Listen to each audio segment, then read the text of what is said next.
Hello and good afternoon everyone. My name is David Garrido. I'm a presenter for Sky Sports News. Welcome to Glasgow, where the world's leaders have been gathering at a critical moment in time to address the dangerous risks of the climate crisis. And as the eyes of the world look on, both in hope and expectation for a more sustainable future for our planet and indeed for society, we are bringing you Driving for Net Zero, a special focus on the role of golf in climate action. We are live here in Scotland's Climate Ambition Zone, and to welcome us formally and help set the scene, I'm joined by Paul Bush, Director of Events at Visit Scotland to my immediate left, and Jonathan Smith, Executive Director of the GEO Foundation for Sustainable Golf, who've put today's event together. First of all, chaps, lovely to be here with you, and well done. It's an important discussion and one that I'm very excited about having this afternoon. But Paul, to you first. We know how important golf is to Scotland, of course.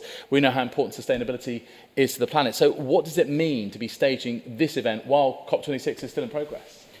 Well, I think there's a number of reasons. First of all, delighted to be here. Thank you for the invite. And it's great to have so many people listen to us online as well. This is part of 67 events that have been held in this climate action zone over the last 2 weeks. And to get golf and golf sustainability into that space is really important. As you say, Scotland is known as the home of golf. It's a critical part of our tourism, economic, eco-society. Next year particularly, we've got the 150th Open, the Women's Scottish Open, the AIG Women's Open, alongside the first ever PGA European Tour co-sanctioned event. So 2022 is a very exciting year. But talking to Jonathan beforehand, this is a really important subject matter today, and I'm just delighted we've got such a diverse audience online, in terms of how do we treat golf courses, how do members treat golf courses, how do patrons and also spectators treat golf courses.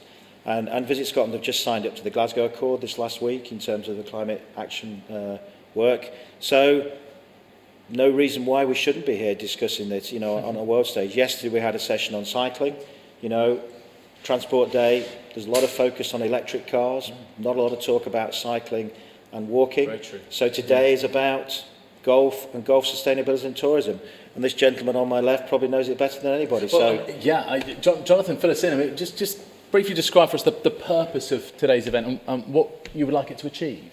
Yeah, well, I think it's such an important conversation, and it's such an important time to have that conversation. As we all try to look to, how we can help golf fulfill its potential, play its part over these next important 10 years, this decade of action that we're in. So, we wanted to try and host an event with a lot of different partners. First of all, to raise the profile of climate action, sort of put it more strongly on the agenda of golf around the world. Secondly, to sort of, try and describe and highlight the practicalities of it. How do you take this forward in your club, in your tournament, in your association? So wherever you are in golf, what's that part that you can play? And I think thirdly, it was also to try and explore or spark off a conversation about the aspiration. So what could golf really aspire to do, not just in climate, but in sustainability? So to be net zero, to go beyond net zero, what's the richness of the social and environmental and climate benefit that golf can bring? So I hope that's part of the tone of voice. It's not an easy subject. Scientifically, it's quite complex. Golf's quite a big and diverse sector, which we'll touch on today. But I hope that we can make a good start of exploring this complexity. And I think it's really doable, that sort of net zero future. That net positive future, action by action from people across the industry will make that happen and get to that point where, golf really can be proud of what it did. Maybe as the sport that did the most when it was needed most. Gents, thank you for those opening remarks. Really looking forward to the conversation, as I say. Here is a short video just to get you in the mood for what's to come this afternoon.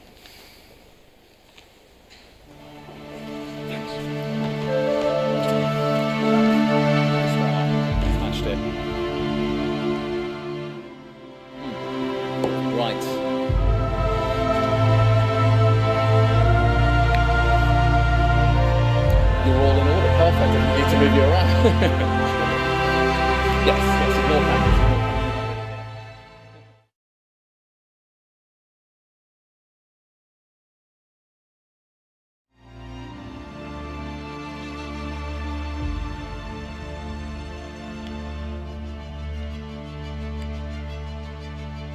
Oh, hang on a minute, actually.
Well, it's a fantastic sport, the sport of golf, and it's fitting that we are discussing in real depth and detail a fascinating and a really important, very current topic. Let's introduce our opening panel and discuss how these two things can come together, the sport and the sustainability side of things. So here in person, so you see them from right to left, Kelli, Jerome, Director at the GEO Foundation for Sustainable Golf, Hugh, Salway, Head of Markets with the Gold Standard, and Richard Holland, Director of Operations with international NGO Wetlands International. But this is a truly hybrid event. We have in this opening panel as many guests joining us virtually as they are in person.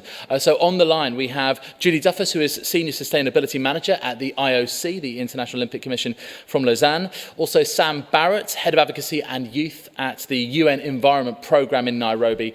And last but by no means least, Suzanne Pettersson, professional golfer, winner of 22 titles, and who played in 9 Solheim Cups. And who could forget, not too far away from where we are here, that winning putt in 2019 at Gleneagles and the scenes that followed. Let's go virtual first, shall we? Suzanne, let me come to you first. Thank you so much for joining us. You're an ambassador for sustainability in golf. Can you explain why you are personally so committed to the care and protection of the environment, and you want to use golf as the portal through which you do that? Well, thanks all. I'm delighted to be here. It's important to raise a voice on this important topic. Having been a professional athlete, it's all about you. Your focus is on getting better every day. And now that I have a lot more time on my hand, I feel like it's a time to give back and try and help. And I feel like I take an important role here of trying to raise awareness, inspire others. And I think the main thing here is sports in general is such a great arena to kind of raise awareness. We inspire and influence so many millions of people every day throughout the different sports and the platforms.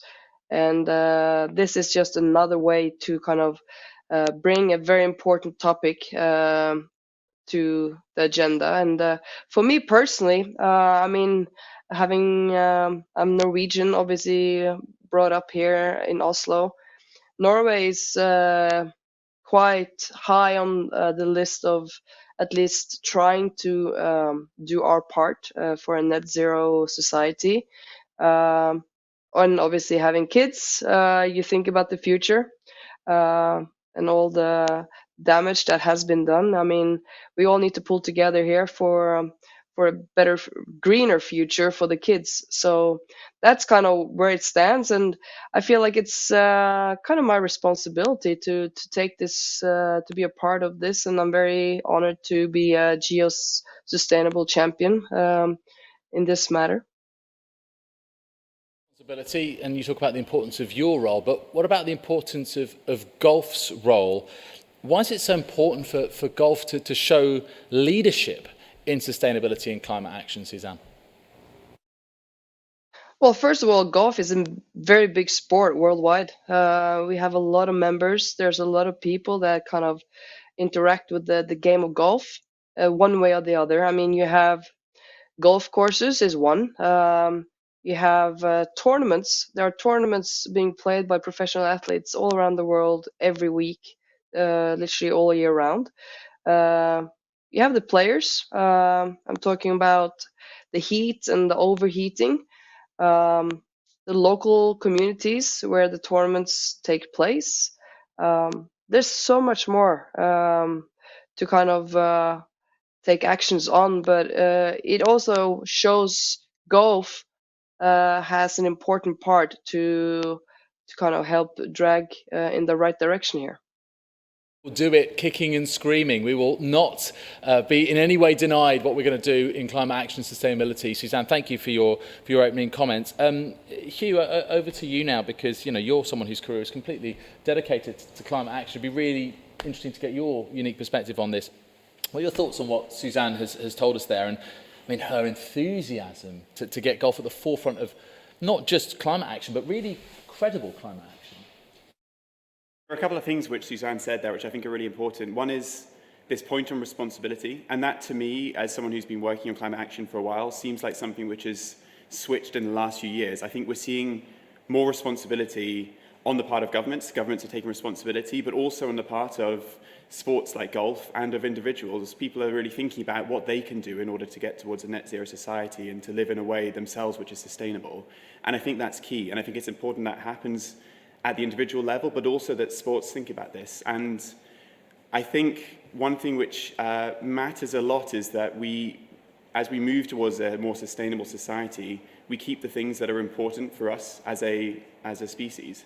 And that means we keep sport, it means we keep music, but we look at how we can do that in a more sustainable way. And I think it's really important and encouraging the work that golf's doing. Yeah, I remember speaking to Dale Vince, chairman of Forest Green Rovers, of course, the greenest football club on the planet, as described by both FIFA and the UN. So, you know, we absolutely believe it. And he said it's not about giving stuff up, it's about doing stuff differently. And I think that's the clearest delineation and description that I've heard of ultimately what sustainability means. And of course, we're here, it's towards the tail end of COP26, Hugh, and a real inflection point, a vital time for society to really get a grip and get on top of the climate crisis, the climate emergency, the climate breakdown. And I note that the change in tone and the words that are used, because it is ever more urgent. But why is this particular point in time so critical, and what it means to become net zero? I mean, I think there are a couple of numbers, a couple of terms that have been thrown around a lot over the past couple of weeks because they matter a lot. One is net zero.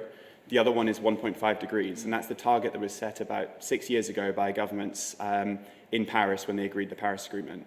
And that 1.5 degrees temperature goal is what we need to try to achieve if we're going to really limit the impact of climate change. And we're not starting from scratch now. We're already at 1.1 degrees and temperatures are increasing a lot. And the way that I kind of think about this is, in a way, we are kind of like a student who has an essay that they need to do when we're up against a deadline. And if we'd have started at the point where we knew this deadline was there, we could have made this transition kind of smoothly. But instead, we're at the point now where if we don't start working at this point, we're not going to get it done. And so that's why this really is a turning point, this COP. That's a very, very good analogy. Richard, you work in the NGO world, formerly with WWF, now with Wetlands International. So golf, clearly a landscape-based sport, an ecosystem-based sport. Just tell us a little bit about the role of natural solutions in tackling climate change and how that's specifically relevant to this sport.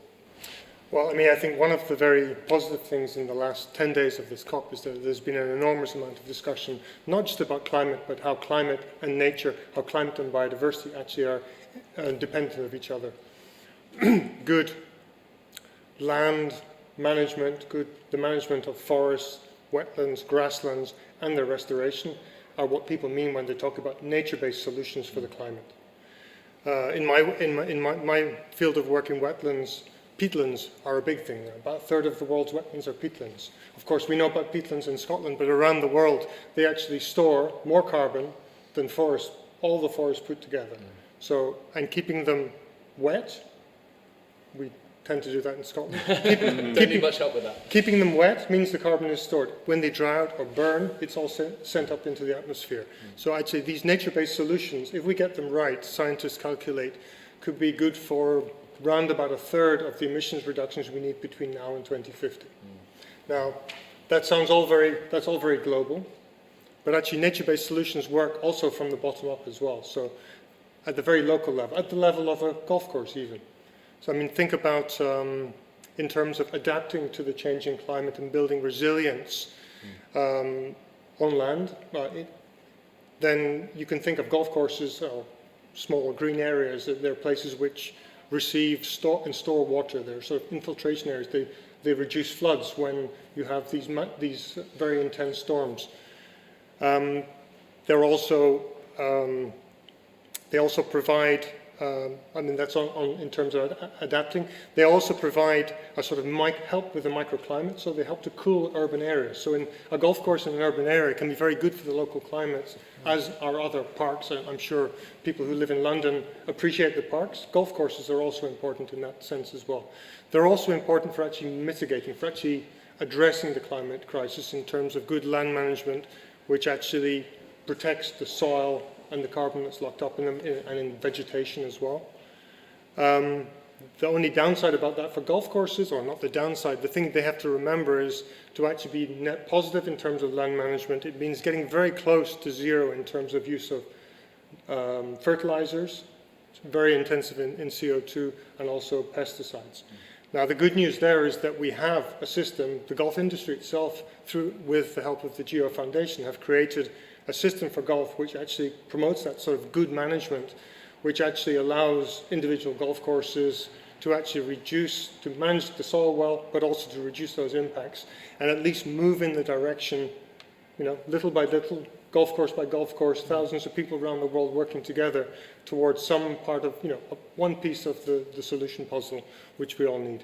It's fascinating hearing you speak because, as Jonathan was telling us before, the science part of this is complicated, but I think that, the whole world is on an education journey with this, and, you've just really clearly outlined what it is that really affects golf in this way and what golf affects in this way. And one of the things I've often thought over the last 18 months is, we've managed to engage with science when it came to COVID-19, understanding a virus, understanding a vaccine, knowing that it's the way out. And therefore science's stock value has sort of gone up in that respect. And I feel that there's no reason why we can't re-engage with science on this perspective, especially when it's around something that we absolutely love, like our favourite sport. Give us a broader perspective, though, if you can, Richard. What's happening across civic society that makes you think that golf needs to be proactive and visibly active in this space? Well, I think if we just reflect on the events of the last days, last weekend we saw hundreds of thousands of people out on the street demanding climate action. Climate action, yes, from governments, but climate action from companies. Yes, climate action actually from everybody. The simple truth about solving the climate crisis is we all have a role to play. And sports, and in golf in particular, as a leading sport, really needs to be part of this solution. If not, as many other industries have discovered in the past, if you're not part of the solution, you're part of the problem. And your license to operate then starts to slowly but surely dissolve over time. So that's a risk. Again, I think golf is well positioned. It has been working on this for anything up to nearly 20 years now. So there is a basic understanding that's moving forward. What I would like to see is, if you take this driving to net zero concept, is that we would you can think about it, you can break these problems down. We've heard lots of talk about governments and their nationally determined contributions, their voluntary contribution to this. Wouldn't it be great if for golf, it has many actors, it has governance, it has tours, it has equipment suppliers, it has people who do the greenkeeping, who supply the input.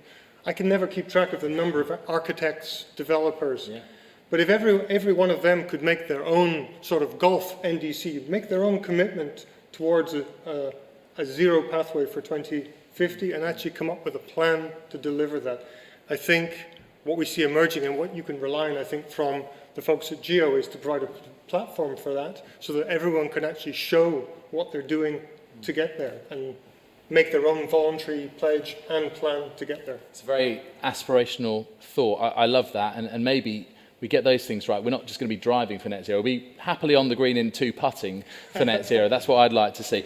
Sam Barratt from United Nations Environment Programme. Let me come on to you now. Another major UN agency working in sustainability, leading on a decade of restoration, as we were hearing from Jonathan, a decade of action. It's all this focus on 2030, isn't it? A campaign which aims to prevent, halt and reverse the degradation of ecosystems worldwide. Sam, what are your thoughts on the relationship between golf and the natural world and its role in a more sustainable society? Thanks, David. And it's great to be here. I'd say for me, there's a couple of things. We have not just a climate crisis, we also have a nature crisis. And we can't deal with one and wait for the other. We need to do both at the same time. And the impact we've had on the landscape is just phenomenal. 75% of the land surface, 85% of the wetlands have been damaged or affected deeply by humans. So what we need to do is think about how we can restore landscapes and bring everybody on board. So the thing I think is really important is for sport, it doesn't have an opt-out on this. It can't say it's somebody else's problem. I think we all need to play our part. And at a UN environment, we're working with the music industry, we're working with the video gaming industry, we're working with higher education. We see how culture and sport can play a part. And so our point on this is that if there are 39,000 golf courses that we've just seen in the trail before the discussion, and they are in cities, there are so many remarkable things they can do. I mean, my mum doesn't play golf, doesn't go to golf courses, but during lockdown, she loved being on a golf course, seeing the jays, seeing the woodpeckers, and being out in nature. So there's something really special about a golf course, about the haven for nature that it offers. And so what we're going to look to do is see how we can work with the Olympics to create a new framework for sport, to see how it can be nature positive. And we're going to work closely with golf because we see it being a leader in this space, to see how, like the idea we had before about an NDC for sport, how they can all step up and make a difference, because time is tight. And I think golf is a fascinating game that can play a really major leadership role if it wants to. And we're just here to help. We also work in advocacy and youth. How do you think future generations might view golf? What are the possible scenarios that you can see here? Yeah, it's a good one. I think for me, like video gaming, my son plays a bit of golf, games more, likes going on a bike a bit more. So I think there are lots of different pressures on golf, with other things that can happen. And yet it's a community space, and it has such a massive opportunity if it opens its doors to allow people to come and enjoy and love the game, but come to play golf and get different things out of it. I played in Scotland recently with Jonathan from GEO, and we got very wet, but we just loved walking around Petersfield and just being in nature. And so I think golf has something quite unique, and it can build and play on that. So I would say with golf, it's got an opportunity to be really incredible on this agenda, not just credible if it chooses to, but I think it's got to think about how it can allow itself to step into leadership, how it cannot be worry about how it's perceived, but to make small steps, which we're already seeing, and take larger leaps on this. And I think we at UN Environment, who work very closely with Julie at the Olympics, are here to help. And I think with this framework, we can help people focus on evidence and data so they can see how they can learn to both refrain, reduce, and renew their landscapes. We're doing this with universities, with the new framework we have for universities for nature. And we think we can do the same for sport. So I would say, David, this isn't rocket science. I think we can do it. It's just a case of making a plan and getting people to think differently, and then off we go. It's science, not rocket science. Let's be not just credible, but incredible, and be bold, ultimately, and sense the opportunity to lead, not the pressure or the scrutiny of leading, but taking that positively if we can. You mentioned the word framework there, Sam. Let's talk to Julie about a certain framework. Those of us in the space are well aware of it. Julie Duffus, give us your perspective and briefly describe the key elements of the UN's Sports for Climate Action framework, if you can, for those who are perhaps uninitiated on this topic. Yeah, sure. Thank you, David. And I might use some of your quotes and Sam quotes later on. They were great. So the UN Sports for Climate Action Framework was developed with UNFCCC actually, and launched in December 2018 at COP24.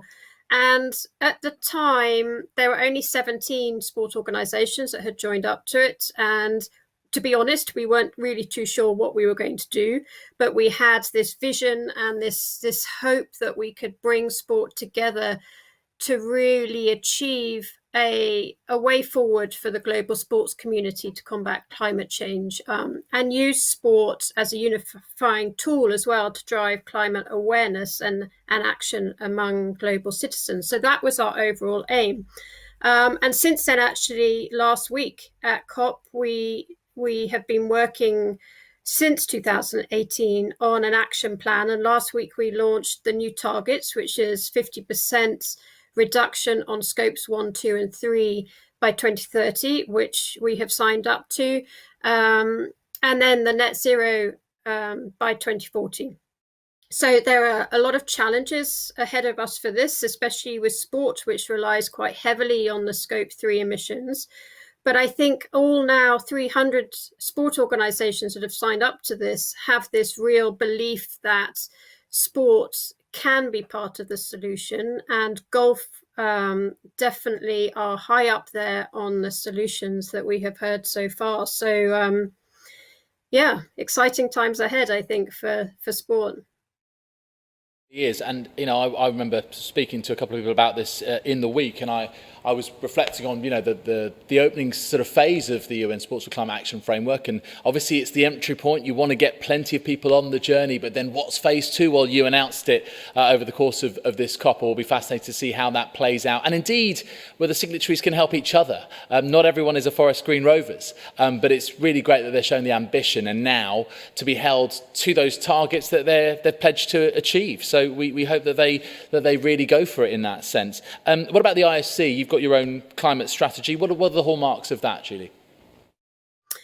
Well, for us, we've committed to climate positive, actually, and we're well on track for that. But for us, that means a 50% reduction as well by 2030. But excuse me, also with an interim target of 30% by 2024 to make sure that we're on track. So that's really very key to our whole solution, is getting that reduction across all 3 scopes. But I think on top of that, we're looking at the residual emissions, and we're working with UNEP and Sam and some of his team on the Great Green Wall in Africa. And we're creating an Olympic forest to really drive solutions on the ground to an area which has been so massively hit by climate change and desertification. And it's not just about planting trees, it's really about working with the communities, especially in Senegal and Mali, to improve their livelihoods through building local capacity and regenerating and managing the forests that we have there. So that's another part of our solution. But then I think what sport is fantastic at is advocating and awareness building. If you think of all the people around the world who practice or just love sports, if we can find a way to harness that through every corner of the world and just talk about climate action, driving climate action through all communities, then I think we have a really big part to play in the global action on climate. It goes back to the oft-quoted Nelson Mandela speech of 2000, and sport can unify the world, can talk to people in a language they understand, especially young people, and I think that it's a great leveller and it is a great unifier.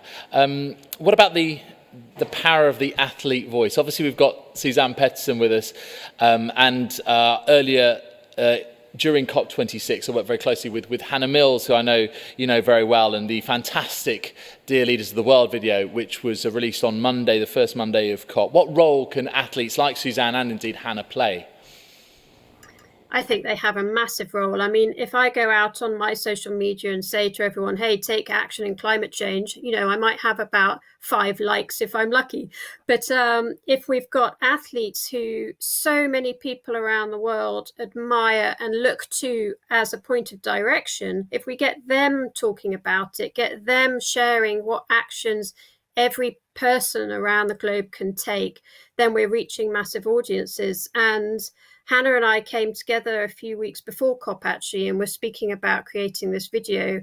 And only this morning I was looking at the reach that video had, and it was millions. And it was just fantastic to see that. And that is what I think athletes can do. I think behind the scenes, there's a lot of work we need to do with the athletes on looking at their reduction in emissions as well, and making sure that sport organisations like ourselves take responsibility for that. But I think for them, it's key to be the voice of sport throughout the world. It's got to be credible, though, hasn't it? It's got to be genuine and authentic, and I think certainly the examples that we've mentioned here with Suzanne and Hannah absolutely are. You can see it. It just, it comes through every single thing that they say. They live and breathe this. They truly feel it. And I think, it's the reach, the profile. I think also, actually, Julie, to your point, the discussions it sparks. Hannah and I and a few others were sort of involved in a few discussions on Twitter that got a little heated. But actually, we welcome those. I think that, we need to have those opposing points of view so that we can explain why this is an important piece of work. And also, working in the broadcast world, a few weeks before COP, to come together with this idea and deliver it the way that you have done, that is some achievement, and I absolutely applaud you for it. Let's open this up to everyone then, all 3 in-person and all 3 virtual guests. What about the potential for golf to reach, inspire and influence millions of followers. And actually, I'll come to you, Kelli, because you work in day out in sustainable golf. I mean, do you agree with what Julie said here? And, you know, and actually your view on all of the opening remarks we've heard? Yeah, I haven't heard anything I don't agree with. But you know, for Hugh to come out and remind us of why we're all doing this and some of the targets and why it's important, and Richard, you know, strikes a chord with the fact that, you know, golf can be part of the solution. It's not always straightforward, but that there are people that and programs and partnerships out there to help do that. And really, the idea that sport can be part of the solution. Advocacy, you know, is talked about with Suzanne and Julie, and the fact that that voice is a really important voice. And I loved what Sam said about not just doing the minimum. So, you know, yes, we can do better, but golf could actually really excel. And why not? It's an absolutely perfect fit in many, many ways. We see examples every week, every day now, coming in on the sustainable.golf platform where people are excited to tell us what they're doing. And some of that is really, really innovative. So that's exciting. You're really engaging people, you know, really starting to see people come to you rather than you knocking on all these doors hoping that someone listens. It's an important change in the dynamic. And as we were hearing from Julie, and, you know, Suzanne notes the responsibility that she's got herself, we don't want to pile the pressure on athletes, but in terms of engaging not just the volume of people, the sheer number of people, but the breadth of people, they are absolutely key. We've got to try and champion them and support them, don't we? Well, sport's followed by something like 85% of people, right? So it's a huge opportunity, and we feel it's also a really big responsibility.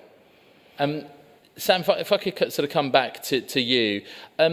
Obviously, you know, when we're talking about sport as a whole, its ability to reach so many people, is there anything there that you kind of feel that is unique to sport, that maybe, you know, in your role with UNEP, you feel that there are some real learnings, and actually there are things that you can really come together on? Is there any elements there that really strike you about this ability to inspire and influence millions of people? Yeah, just speaking personally, I spend far too much time thinking about the travails of Watford Football Club, so I just know how much of my mental energy it takes in a ridiculous way. So I think it becomes obsessional. And if you can tap into that obsession and get people to think about how what you love, which talks to you in the heart, can really make a difference, then you're going to pull people in a way forward that I think will be unprecedented. And I think there's a chance for golf to tell a different story. When I told people at UNEP I was talking on a golf conference, they went, golf? Rather than golf. So I think there's a chance to kind of change the facial expression, where people think, actually, golf is here to make a difference. And I think for golf, it's to play from the front and to work with each other. I mean, we work with the video gaming industry, who are competitive as anything else, but we've got Sony and Microsoft working on a new plastic protocol about what do they do with their waste. We've got Unity building a new Scope 3 tool, and they make games for 70% of all the mobile games in the world. And we've also got different games coming together to a green game jam and learn from each other. So there's something about how can sports learn from each other and see what others are doing and take it into their world. And so my big message for golf is, you've got a chance to do something extraordinary, but we can't force you to do it. You've got to make that choice. All the tools are out there. You just have to use them. And it's about reframing the game to see how the playing field that it plays on, that people love, can be nurtured, protected, and invested in. And I think the impact that golf has on nature can be negative or positive. And the more we can do that's positive, the better the world will be. And it's a chance to get people, young people who care about climate change more than ever, to see golf as part of their identity, as a sport that gives back, rather than a chance to escape your day-to-day. So I'd say to golf, there's a choice, and it's down to you to take it. No one can force you, but it's there.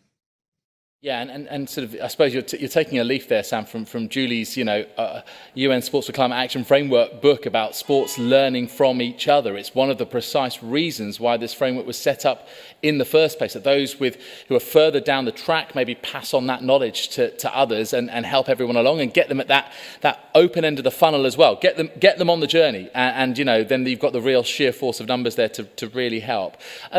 A question really on how much we advocate, we really try and get the message out there, and also how much we do and how we sort of balance that out. Basically, walking the walk and talking the talk. Suzanne, can I come to you on this? I mean, obviously, to be credible in this space, you've got to, reflect this in your own life. How do you do that day to day? What does Suzanne Petterson do that really helps her, show people she means this, she lives it, she loves it?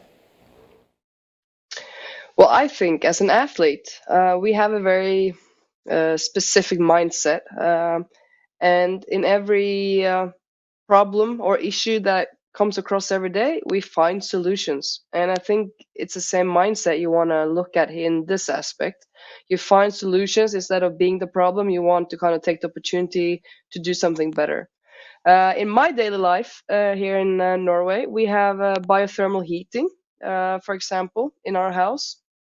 We have electric cars in the family, waste management, obviously reduced what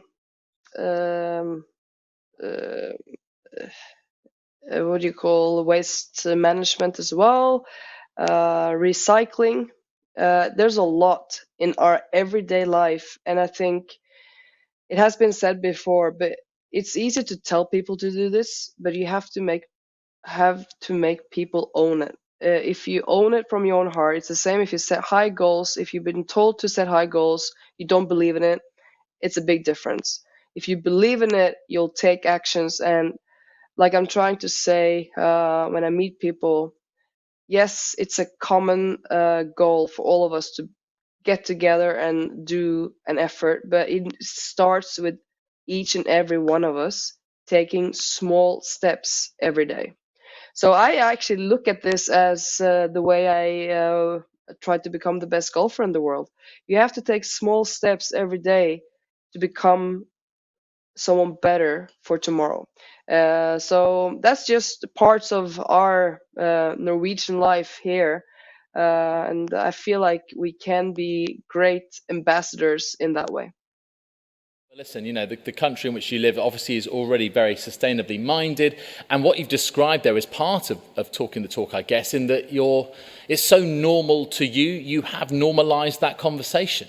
Whereas I think that, actually sport as a whole still needs to do that. Certain audiences still find this, grappling with this, it can be a challenge, but, you're already there. I think I've got maybe a tiny bit of your athlete mindset, Suzanne. I can't possibly claim I'm elite in any way, but I have a personal battle against my food caddy. And my main challenge is for there to be less food waste than there was the day before. That's basically how I look at it. And if I'm doing that, then I'm doing something right. Balance between walking the walk and talking the talk. How do you see this at the moment, Kelli? It's a difficult balance to strike, and people respond to different things, of course. Absolutely. And, it's really important, the difference between credibility and visibility, and trying to make that balance out. And there is a way to do that, and to do it authentically. I think we've spent a long time, a lot of work to put language in front of people in a framework so that they can talk about what they're doing confidently and credibly. So fostering nature, conserving resources, strengthening communities, and taking climate action. And there's a lot of things within that agenda where you can genuinely say, we are doing some good things here and we want to talk about it. At the same time, you don't rest on your laurels. You're doing more. But it is essential right now at this point in time for us. We can't sit back until we have everything sussed out perfectly. People have to feel invited and comfortable to speak out about what they are doing, in a confident way, and to share that with others. So that balance is important, but it's okay to talk while you're on the journey and while you're trying to foster a culture within your organization that is genuinely aspirational to do more. And whether that's fans, golf clubs, golf associations, throughout the whole industry and the sport. Judy, if I could come to you, not just with your IOC hat on, but also the framework. And what are you noticing from all the people who are involved? I'm not saying that you'll be across every single one of the 273 or 4 it is signatories, but of how they're grappling with this, I suppose, dilemma of this delicate balance between walking the walk and talking the talk, and the sort of language that they're using. Is there an education piece here as well to make sure that we are, I suppose, expressing ourselves in the right way? What can you tell us from your point of view on that? Yeah, I think there's definitely a lot to do on education. Actually, if you sort of roughly cut the signatories in two, I think there's half of them who joined because they felt it was the right thing to do, but really don't have an idea of how they're going to get there. And as the rest of signatories, I think it's our role to educate them and show them the path forward. And then there's the other half who are a little bit afraid to join because they don't know, and so they want to get everything completely sorted out before they join. And actually, I would say that I think sport just need to be brave and take that leap. We don't have the answers to everything. We're doing as much as we can to educate, but there are still some big questions out there on how we're going to tackle some big hitters in our emissions in sports, and we don't have the answers yet. So, but I think that's a nice thing about the framework, and also working with Sam on a new framework for biodiversity. That's another fantastic solution to fighting climate through sport. So I think, yes, I think, David, you mentioned earlier, be brave and bold. And I think that's what we need to do and educate others along the journey. That's it. And again, I come back to it's the whole point of why the framework was devised, or at least one of the reasons why the framework was devised, was so that signatories could help one another. But also, let's just get on the journey. Let's just make that opening step. And everyone makes mistakes. We don't need, few people doing stuff perfectly. We need millions and millions of people doing stuff imperfectly. Because first of all, that's what we are. We're imperfect environmentalists. And I think that, that's I think a way that we're more likely to reach the outcome and achieve net zero than if we strive for something which is ultimately impossible. Maybe Hugh, if I come back to you, and we heard from Sam about gaming. And what they're doing, and about tech, and a few parallels there, and what sport can maybe draw from that. Are there any parallel examples from other sectors that point to how things can accelerate? Yeah, I think it's a really good example in this point that we're just talking about there. Coldplay, the band, recently came out with a plan for how they will try to tour in a way that has a lower carbon footprint. And the thing that I like most about what they did is an honesty about the fact that they didn't have everything right, and that there are ways in which people would be able to pick holes in what they did, but they were doing what they could at this moment. And I think, to me, that's what's important. As you just said, this is a journey, and we don't have all the solutions yet, but we can do what we can right now, and we can try to move towards something which is more perfect over time. And I think that honesty and the willingness to work together from others and to learn less is what's important. And there will be some things from the music industry which is common with the sports sector when it comes to travel, for instance, and we can learn across these different sectors. Yeah, travel, putting on big events, major tournaments or big tours. I'm sure that there are some similarities there that can be learned from. And same question to you, Richard. Any sectors where you've seen some good examples? You think, oh, actually, do you know what? Sport can. I think creativity is nicking other people's ideas and making them apply in your own context. So how can we be creative? Well, no, I was triggered actually just listening to Sam and to Julie talking, and Suzanne as well. I think we need to, if we can find a way to tap into the competitive nature of sports people, of fans of sport. I know that, one simple example, think about the companies that compete to be top of the list in the Dow Jones Sustainability Index every year. Yeah. That's become a very serious but a highly competitive, I'm a little bit better than you type of behavior. And no one wants to be bottom of that league table, do they? Absolutely. Yeah. League tables are also something which everybody in sport understands. Yeah. Julie, why don't we set up something which would actually look every year at how people are getting on and giving them a chance to shine and put the spotlight on the ones who are getting to the top of the list, and while we won't say anything about the ones who are at the bottom because they will be relegated and never seen again. But, discouraged, but I think it's important that we do find new and creative ways of engaging. Julie, are you up for that? You've been involved in a framework. Do you fancy gamifying sustainability here a little bit? Yeah, I've actually been talking to Sam about this exact thing. How can we gamify sports? The IOC are a little bit too diplomatic to name and shame people, but definitely I think we need to build on that competitive nature of sport. And it's actually what I'd use in my day-to-day work with some sport organisations who at the moment are a bit hesitant to move in climate. I sort of play on the competitive note, and we're looking at awarding and things like that. And it really does work actually with sport. There are already some examples of where we've got that gamification inbuilt in certain projects. Planet Super League is a fantastic example where there is an organisation who encourage football clubs to register on their platform, and their own fans represent their football club in climate action, and they take on other teams, they have matches, they score goals, they win points, they try and finish top of the league table. And I think it was Cambridge United who actually were crowned champions of the latest tournament at COP26 just a week ago. And also, I'll call out SailGP here at this point. I mean, SailGP, very, very new sport, and obviously I understand with new sports it's perhaps easier to embed this right from the get-go, but they have got an impact league which all of their boats, all of the national boats, compete in, as well as the race on the water. So you've got your sort of race for the future, and you've got your race for, you know, win the actual championship itself. And believe me, the skippers of those, you know, we're talking about who's who of sailing here, guys. We're talking about Sir Ben Ainsley. We're talking, you know, about Nathan Outridge. We're talking about some of the most incredible sailors in the world. That, I've been told about the sort of emails they send when they say, hang on, how come they got marked down for this and we got marked up for that? And so that's the real gamification. It's happening, and we need to be even more creative with it. One area that I think could be really fruitful here, guys, and Suzanne, I'd love to get your thoughts on this, is kind of, you know, I spoke to Julia Palais of Formula E, obviously sort of, you know, sustainability guru from that, electric single-seater series, and also relates to Extreme E, and saying, you know, we've got to make sustainability cool. How do we do that? There's cross, you know, sectors. Sport and music is a very obvious one, I think. You know, we can absolutely find ways of making that happen. But also, Suzanne, across sports. I mean, you know, can we try and create some cool collabs here? Is there any sort of other sports where, you know, we can get you and other athletes paired up and get you sort of talking about this honestly, earnestly, and also just bringing it to your combined audience? I mean, I feel that we could be onto something here. What would you think?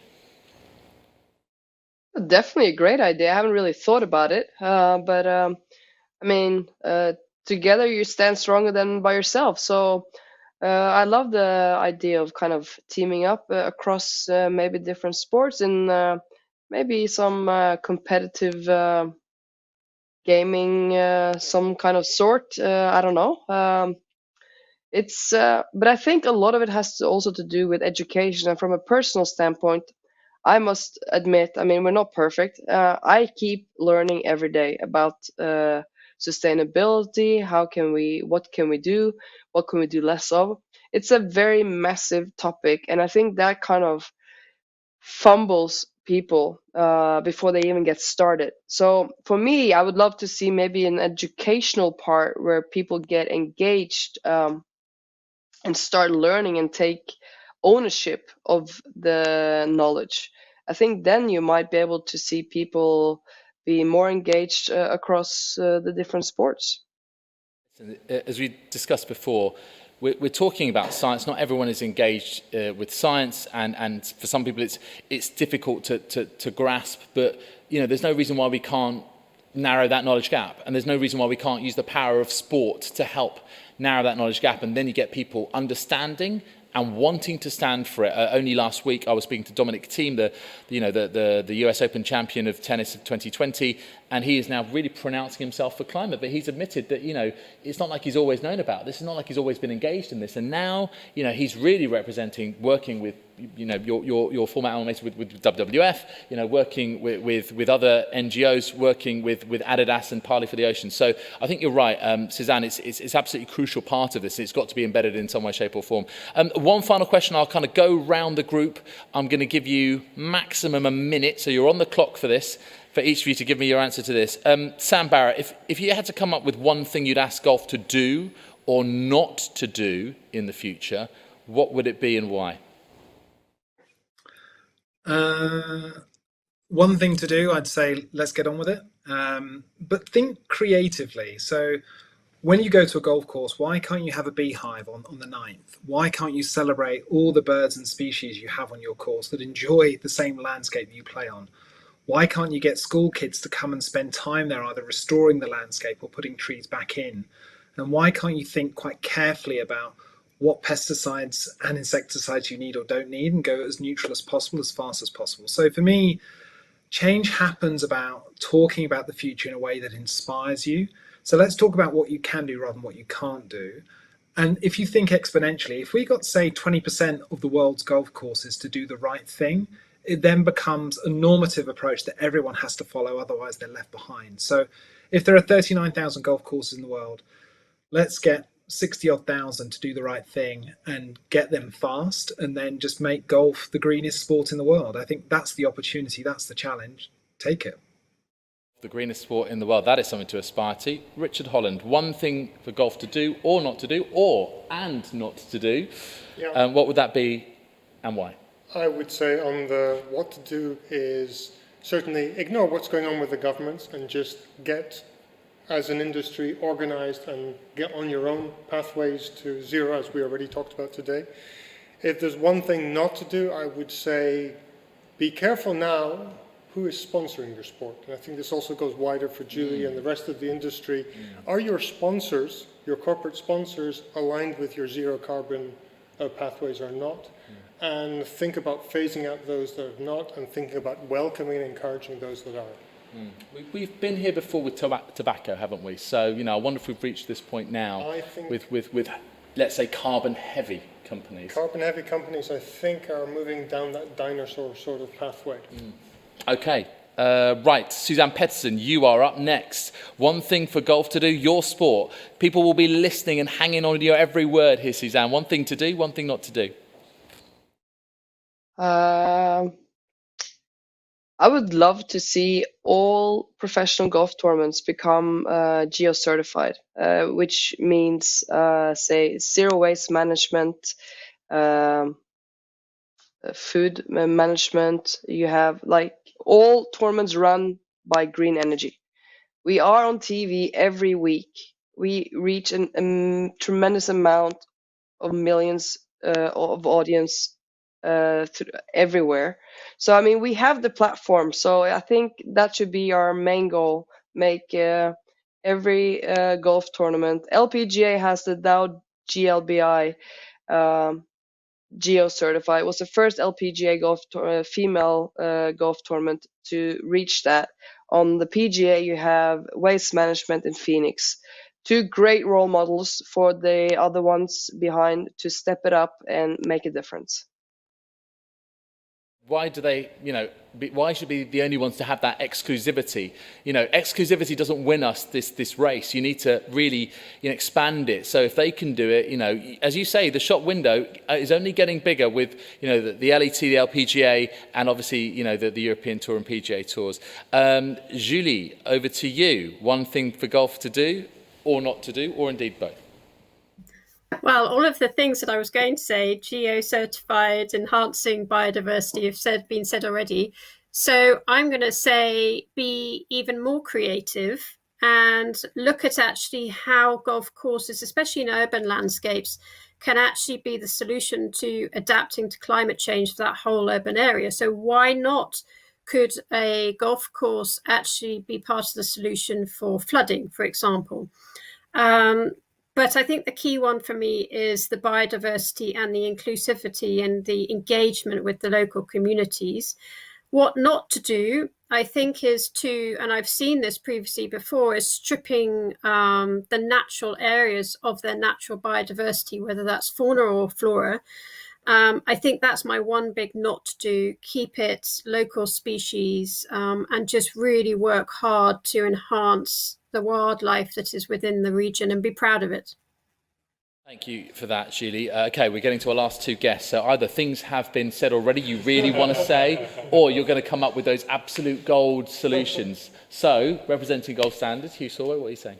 Well, I mean, I think this comes back again to just the number of golf courses across the world, over 30,000, and some of those will know what they're doing, some of them won't. And I think what's important in a sector, a sport which is as kind of disparate as that, is sharing lessons. So where there are good practices somewhere, sharing them across, and people can learn from each other across the sport. And I think that's what's really key, because, I mean, the event here is about driving to net zero, and it's important to remember that if you look 30 years down the line, net zero isn't ambition, it's business as usual, and this has to be across the whole of the sport rather than just the leaders. We hosted, I don't know if you guys saw it, Game Zero on Sky Sports. So Tottenham against Chelsea, the first ever net zero carbon football match at elite level. And, the question was, well, is this a one-off? Well, no, because not only in the future, maybe it could be, it should be, no, it has to be the way. And already we're seeing, off the back of doing that Premier League clubs are starting to do their own versions. Norwich City did their own Game Zero equivalent, if you like, at Carrow Road for one of their recent games. So absolutely right. It just simply is going to be the status quo, not the exception. And Kelli, to you. So, I mean, just to sort of sum up the discussion, really, and you know, your sort of, you know, call to action for golf. Well, first of all, golf is diverse, right? So across golf, whether you're working in an association, and there's lots of people watching today, you're working in a golf club, you're a player, either professional or you just play on Sundays for fun, whether you're equipment manufacturer, you're a researcher, you know, when you say golf, it's quite a broad spectrum. So for all of those people, my one thing is do one thing.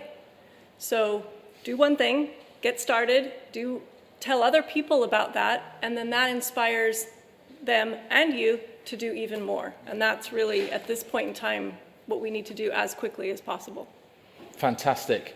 That's been such a fascinating discussion, guys. I really appreciate all your contributions. So virtually to Suzanne, Sam and Julie, and also here in person to Richard, Hugh and Kelli, really appreciate your opening remarks and how we've developed that discussion and really unpacking golf's relationship with the environment and indeed with climate change. Thank you to you all. So let's go from that opening big picture straight down into the grassroots of the game. We're going to hear from some of the most important people in golf. The course and club managers, the people who make such important decisions across the 39,000 facilities that cover an area roughly the size of Belgium. We're going to be hearing just very shortly from Jason O'Malley, who's Managing Director at Woburn Golf Club in England, Spencer Robinson, who is Course Superintendent at Remuera Golf Club in New Zealand, and Jana Leito, who is Golf Course Manager at Hisala Golf Club in Finland. Have a look. Hello, my name's Jason O'Malley. I'm the Managing Director at Woburn Golf Club, and it's a pleasure to join you today. In terms of Woburn and what we have been working on in the sustainability area of the club, it's very much been a 10-year journey for us. And it's all about great people. Any success that we have at the club is driven by people, and this is no different. We have got a happy marriage of where the passion of our team has been met with the expertise of external consultants. We've engaged with people like Tony Hansen at ESI. Tony's worked with us for a decade. The team at GEO have been fantastic in terms of their support of the club and their advice. And Andrew Bowman-Shaw is another consultant that we work with at Woburn in terms of our forestry and our woodland management plan. And that's been met by the team at the club and embraced very passionately. And that's been spearheaded by a gentleman called Gavin Sowden, who is a member of our greenkeeping team. And Gavin has done so much in this area that he has been recognised individually by GEO as a sustainability champion. We're very proud of that and the work that Gavin's done. But Gavin really has driven the project here and got us all engaged and involved. And I'm incredibly proud of the team for what they've achieved over the last 10 years. I've listed some of our achievements there. We've done anything from a £1 million reservoir project right the way down to how we separate and segregate our refuse to increase our recycling. But really the best option is to click onto the web link I've put at the bottom to go into greater detail on what we do on a daily basis at Woburn to try and be as positive as we can towards the environment. In closing, I just want to pass on my sincere thanks to all of the consultants that we've used and all of the team at GEO. We're incredibly proud to be involved today. We think it's fantastic that golf are really leading the way in this area, and we look forward to more achievements both at Woburn and across the golfing industry. But I hope the day is a success. Thank you for involving us. Thank you for the accolade, and best wishes to everyone.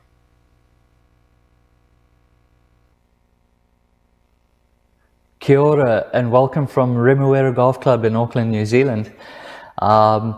Since 2016, we've been on a program to try and we've been committed to try and reduce our emissions and improve our sequestration rates of CO2 on the golf course and for our community. And we've had some pretty pleasing results over the years by using the GEO platform as a guide to help us find where we can improve. One of the areas we've really improved in reducing our emissions is our electricity or power consumption. We looked at installing solar panels back in 2017. At the time, unfortunately, it was a little bit too expensive for what we could afford. So we looked at other alternatives in the marketplace in New Zealand. Unfortunately, there are a few companies that provide carbon zero power electricity to consumers in New Zealand. We signed up with one that was certified carbon zero, and since then we're buying all our electricity for our whole operation from that company, and that's reduced our emissions greatly. A couple of other initiatives that we've put in place over the last while is we've bought some electric machinery, mowers to mow greens, rollers to roll greens, utility vehicles. Our golf cart fleet is entirely electric, and we're looking at, as we replace machines in the future, we'll look at hybrid or full electric technology to do that. And that helps us save a huge amount of fuel, and we've seen really big reductions in our fuel emissions over that time because of this. We've improved the way we mow the golf course as well. We changed our mowing patterns to more efficient ones, which has helped save fuel on the diesel burning machines. And that's been pleasing to see how much we've actually saved on emissions there. Also, by using other little techniques like the use of organic fertilizers on the golf course means the grass grows a little more slowly and a little more predictably, and as a result we don't have to mow it as often. So that's been really helpful too. Wherever we can, we've installed more energy efficient appliances throughout our whole operation, and that's shown some benefits too.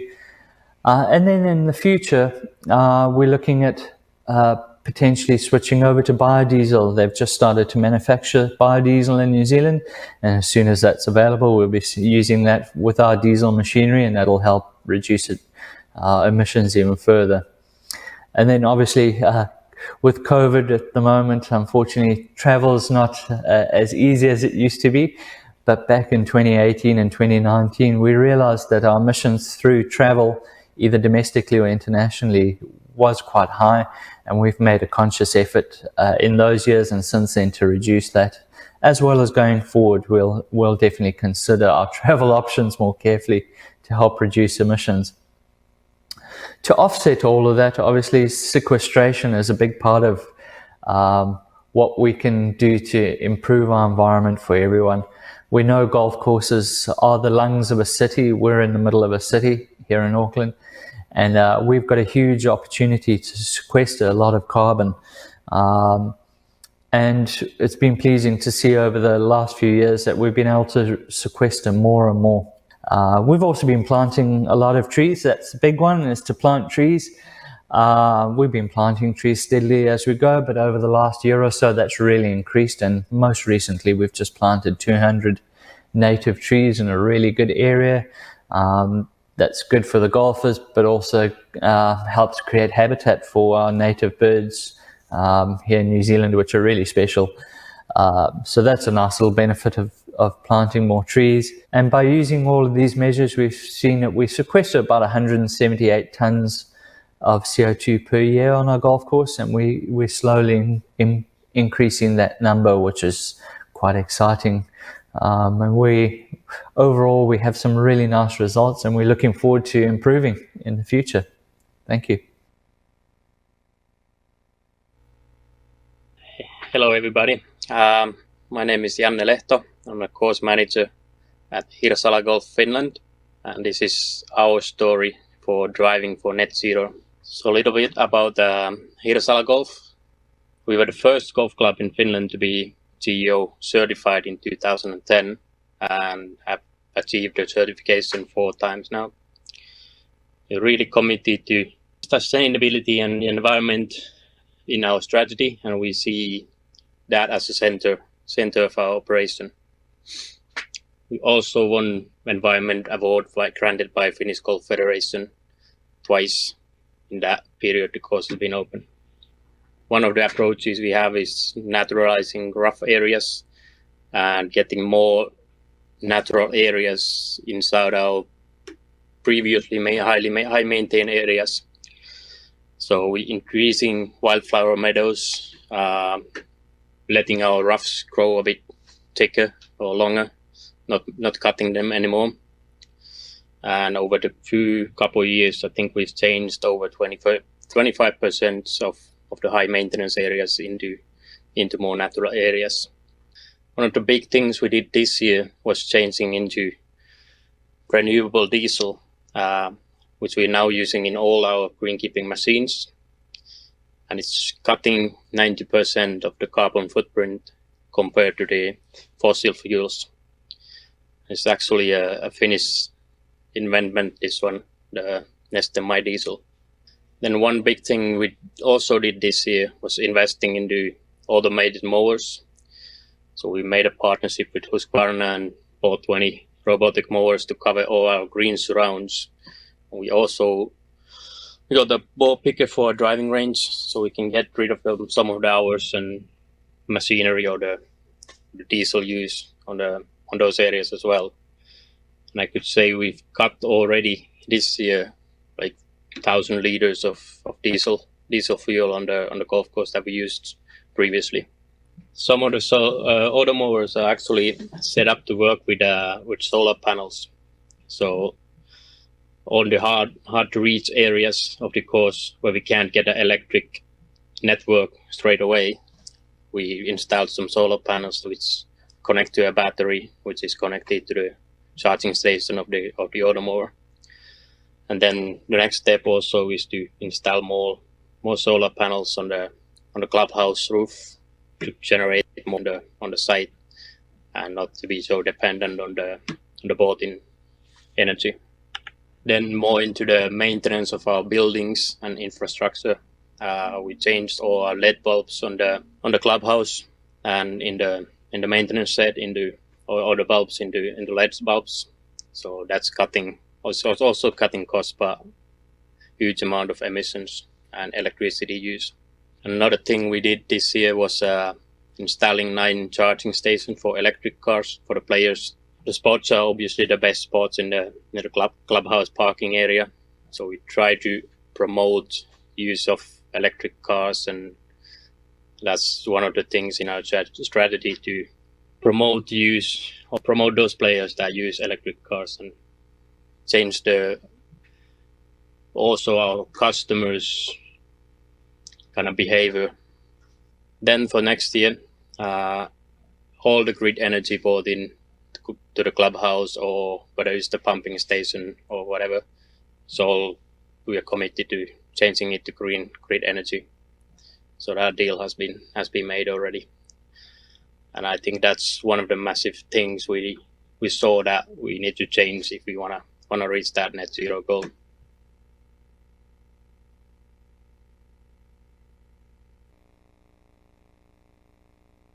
From Jason, Spencer and Dejanna representing for their respective clubs and courses, and Jonathan Smith is back from GEO Foundation. Your thoughts on what we heard there, and just generally the uptake of sustainability and climate action across those clubs and courses. And we spanned the globe in that last segment there. Yeah, well, first of all, I absolutely love that kind of stuff. I mean, these are the people who are out in the industry, the practitioners who are out in all weathers, day in, day out, and really thinking about what they can do, the very specific things that golf clubs can do. And they might be in different parts of the world, but they're really clearly committed by their passion and actually by the approach they're taking. And it might be slightly geeky, but they're also connected by the indicators and the way that they are tracking their work and sharing that work. So those stories are available on a central website, and all of their key indicators are stored in a database. So it's really nice to see that, and it's part of what the industry is doing at the minute to kind of join up, international to national to local action. There's been a lot of that happening within the golf sector. So led off with bodies like the R&A, one of the 2 governing bodies, seeing this as important for the whole of the amateur side of the sport. And then national federations in countries like Sweden, Switzerland, Portugal, Italy, Singapore, New Zealand, Australia. So those national associations really buying into this. And then it kind of supporting and signalling towards this kind of local action, of which there is far more than people probably imagine. I mean, there are hundreds, if not thousands, of clubs that are undertaking these kind of practical projects.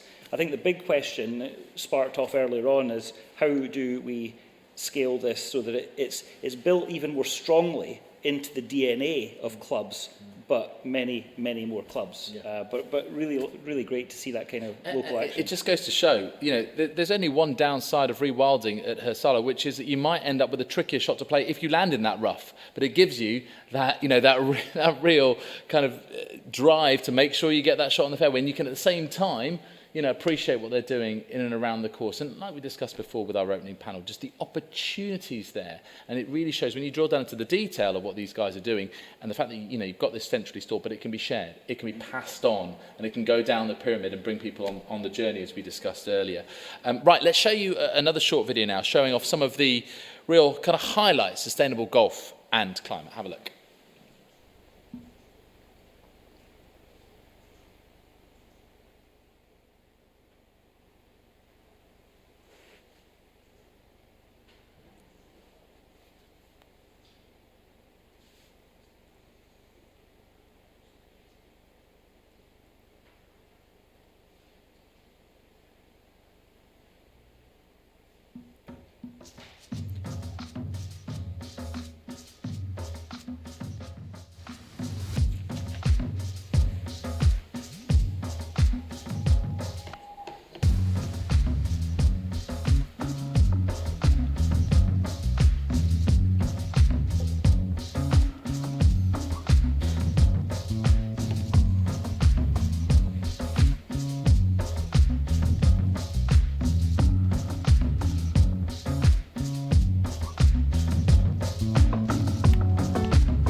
We move away from the facilities and into the professional side of the game. To do that, we're going to start off with these messages from Alex Armas, who is CEO of Ladies European Tour, and Molly Marcus-Saman, who is Commissioner of the LPGA.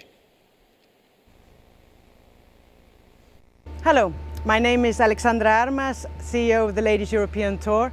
I'd like to take this opportunity to introduce you to our sustainability program called Celebrating the Green. The purpose of the sustainability program was to raise awareness and understanding about environmental issues, such as carbon emissions and climate action, reducing plastics in the ocean, and promoting the importance of nature and wildlife. We use our website and social channels to promote activities that have been taken on by our promoters, our players and venues. We engage with our stakeholders and share information and guidance, so when they're running tournaments on introducing ways that they can become more environmentally friendly. We have already got some good examples that we've showcased with some of our events and partners, such as the Big Green Egg in collaboration with the Dutch Federation and Roosendaal Golf Course.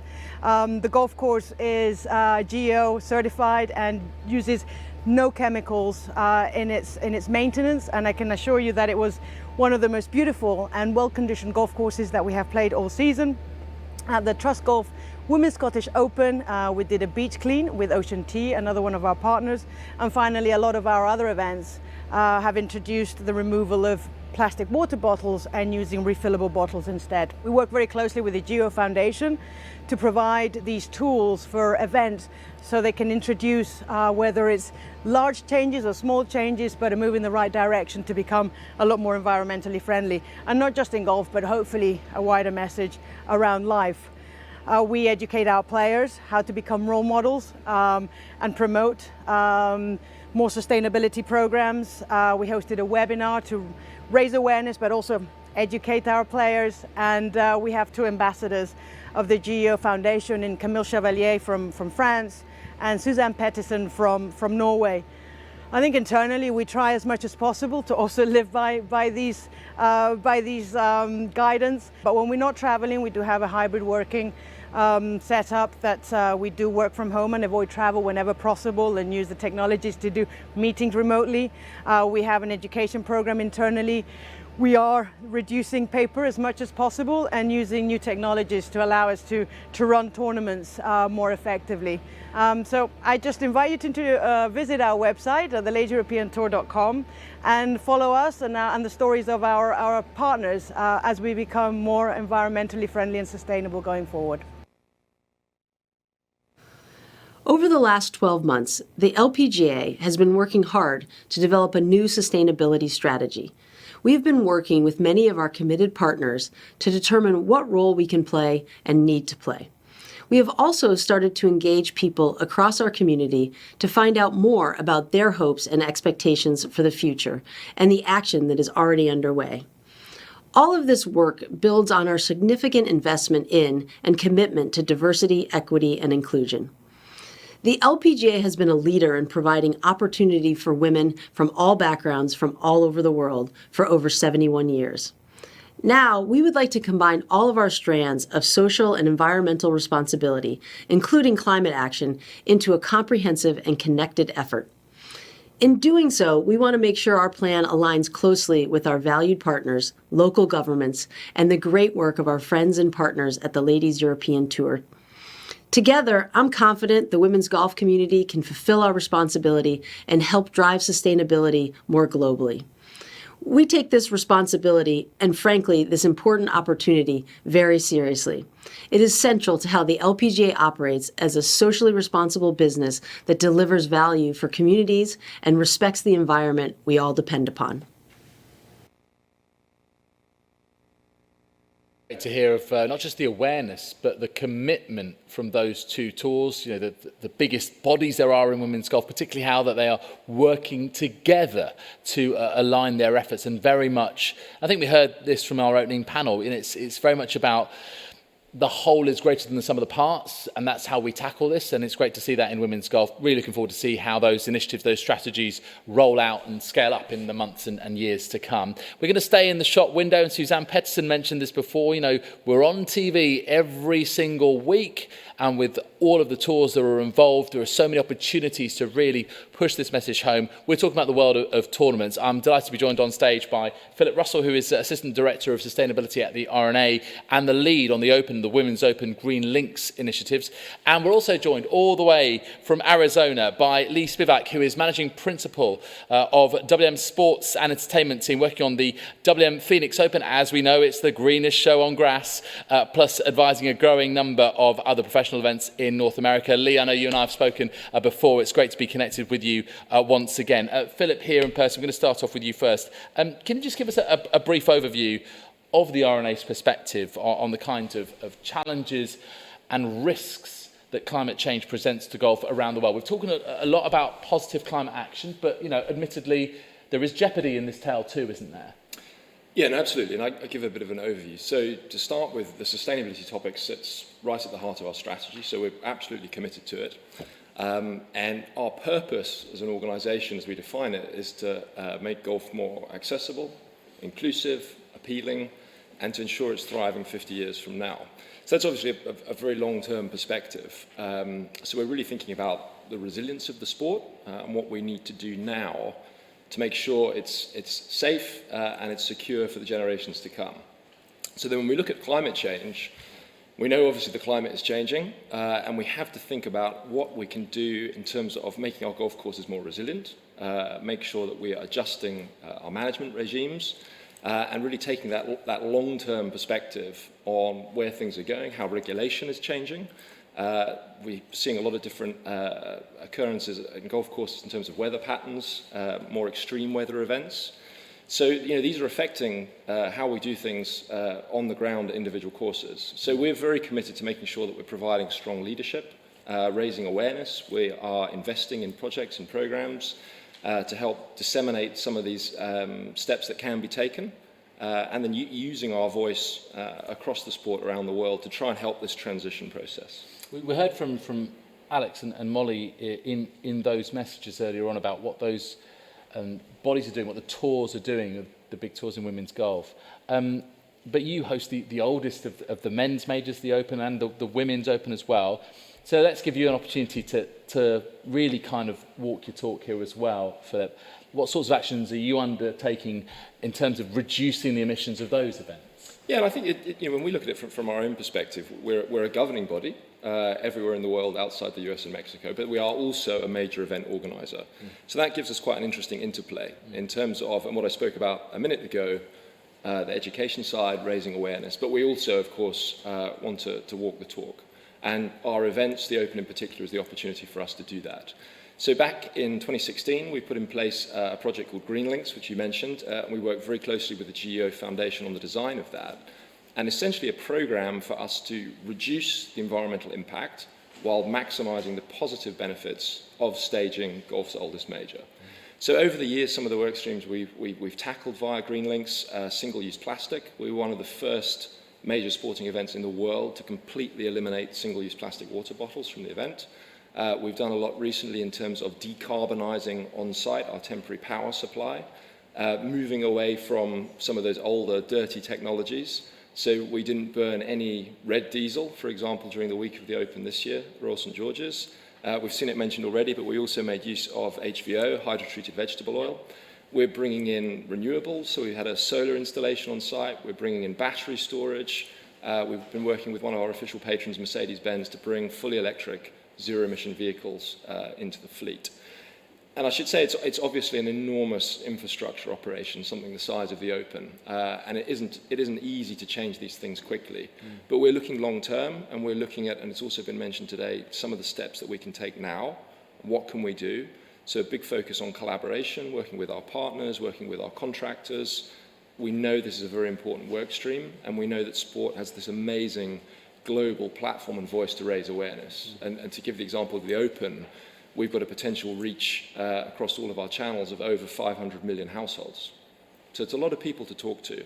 And looking at how we can intersperse these messages on tackling plastic, bringing in new technologies, creating positive legacies. We invest directly in the communities around the venues. The steps that we're taking and to tell that story. So that's in a nutshell where we are at the moment with our work. And hopefully, we work with you, of course, with Sky Sports, and over the course of the Royal St George's weekend this year, we tried to make that a real kind of green weekend of sport, and it was the same weekend of the British Grand Prix in Formula One. And I think it's interesting, just a couple of reflections from my point of view on what you just said, Philip. The fact that you've called it the Green Links initiative. I mean, I think, there's a real beautiful kind of complexity about that, though, which is that, ultimately we know that the links courses are the ones that are most at threat, given where they are. And I'm sure you're aware of David Goldblatt's work playing against the clock and how links courses and ultimately open venues could be at threat. We know what Montrose has gone through, 5th oldest golf course in the world, but it would be truly devastating, even more so if that happened to an open golf course for the Open Championship. So, I think it's a really good point to really kind of focus on. But I think, when we look into the future, let's do so, with glass half full rather than glass half empty. I think that's important. Where do you see all of this going in the future, Philip? I think, and just to come back on the point you mentioned there about, and I like this word, the arena that we tell this story in. So when you come to the Open, on these historic, beautiful links courses around the UK's coastline, and the ocean is the backdrop. So when we want to talk about, for instance, a topic like single-use plastic and marine pollution, all the fantastic work you've done at Sky Ocean Rescue on this topic, we thought that's almost a unique opportunity. So there are enormous potential here for getting that message out. In terms of where it's going, we're very excited by the transformative potential of new technologies that are coming in. Okay. And we've seen already, and the case that I evidenced a minute ago of what we did at St George's this year in terms of mobile, modular, solar, battery storage, on-site electric vehicle charging.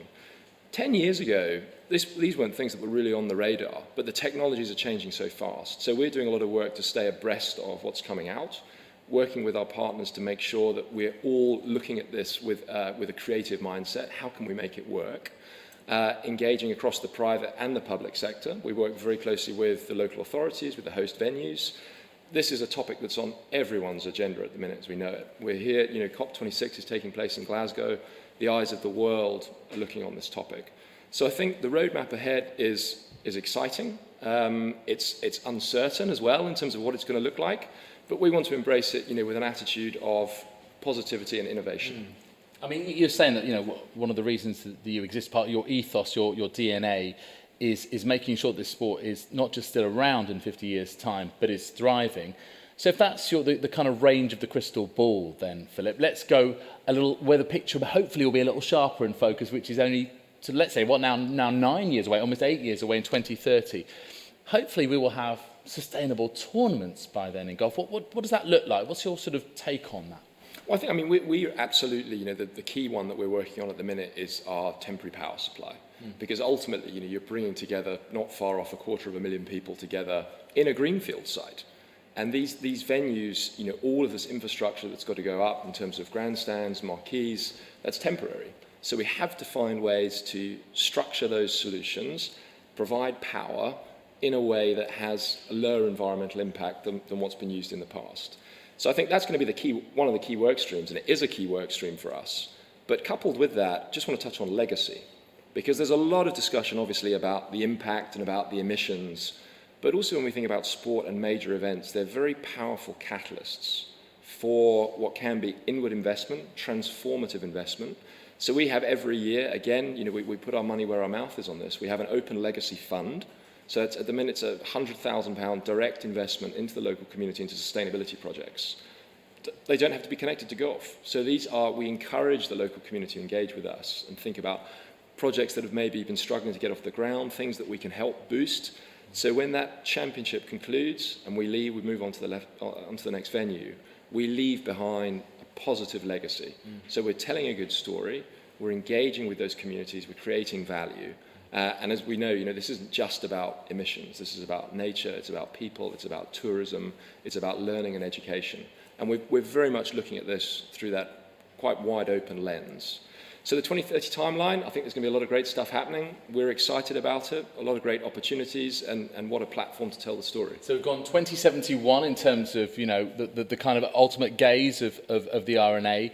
Then we've got 2030. But do you know what? I'm super excited about 2022, given that the landmark Open Championship, where it's going to be, what it means. But ultimately as well as you embrace all of that history and that tradition, but having that modern, connected feel and really engaging the audience is such an important opportunity for you, isn't it, Philip? 100%. And next year, so the 150th Open being played in St Andrews, landmark milestone. Oh, my goodness. I mean, we're incredibly excited about it.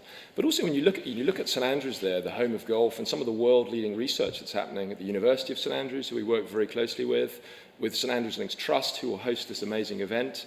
And there's enormous appetite now for collaboration, and some of the top research in the world on a point you mentioned earlier about coastal change, that's happening at St Andrews.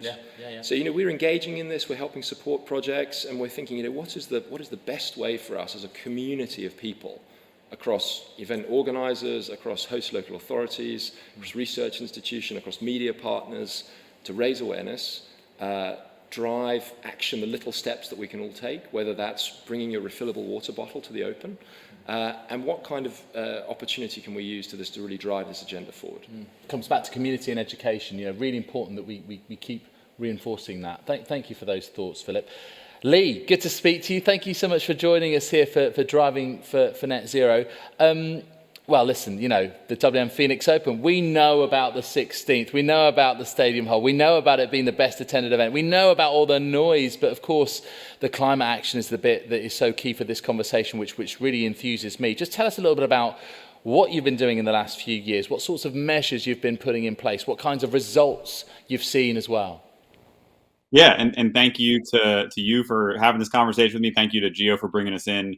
Even just taking a little step back, it's fun to be part of WM right now. Sustainability legitimately drives everything that we do, and the Phoenix Open ends up being the embodiment of that in a lot of ways. It's what the conversation you just had, where it's what we do on site, but it's also the influence when we have, you know, over 700,000 people there in a slow year sometimes.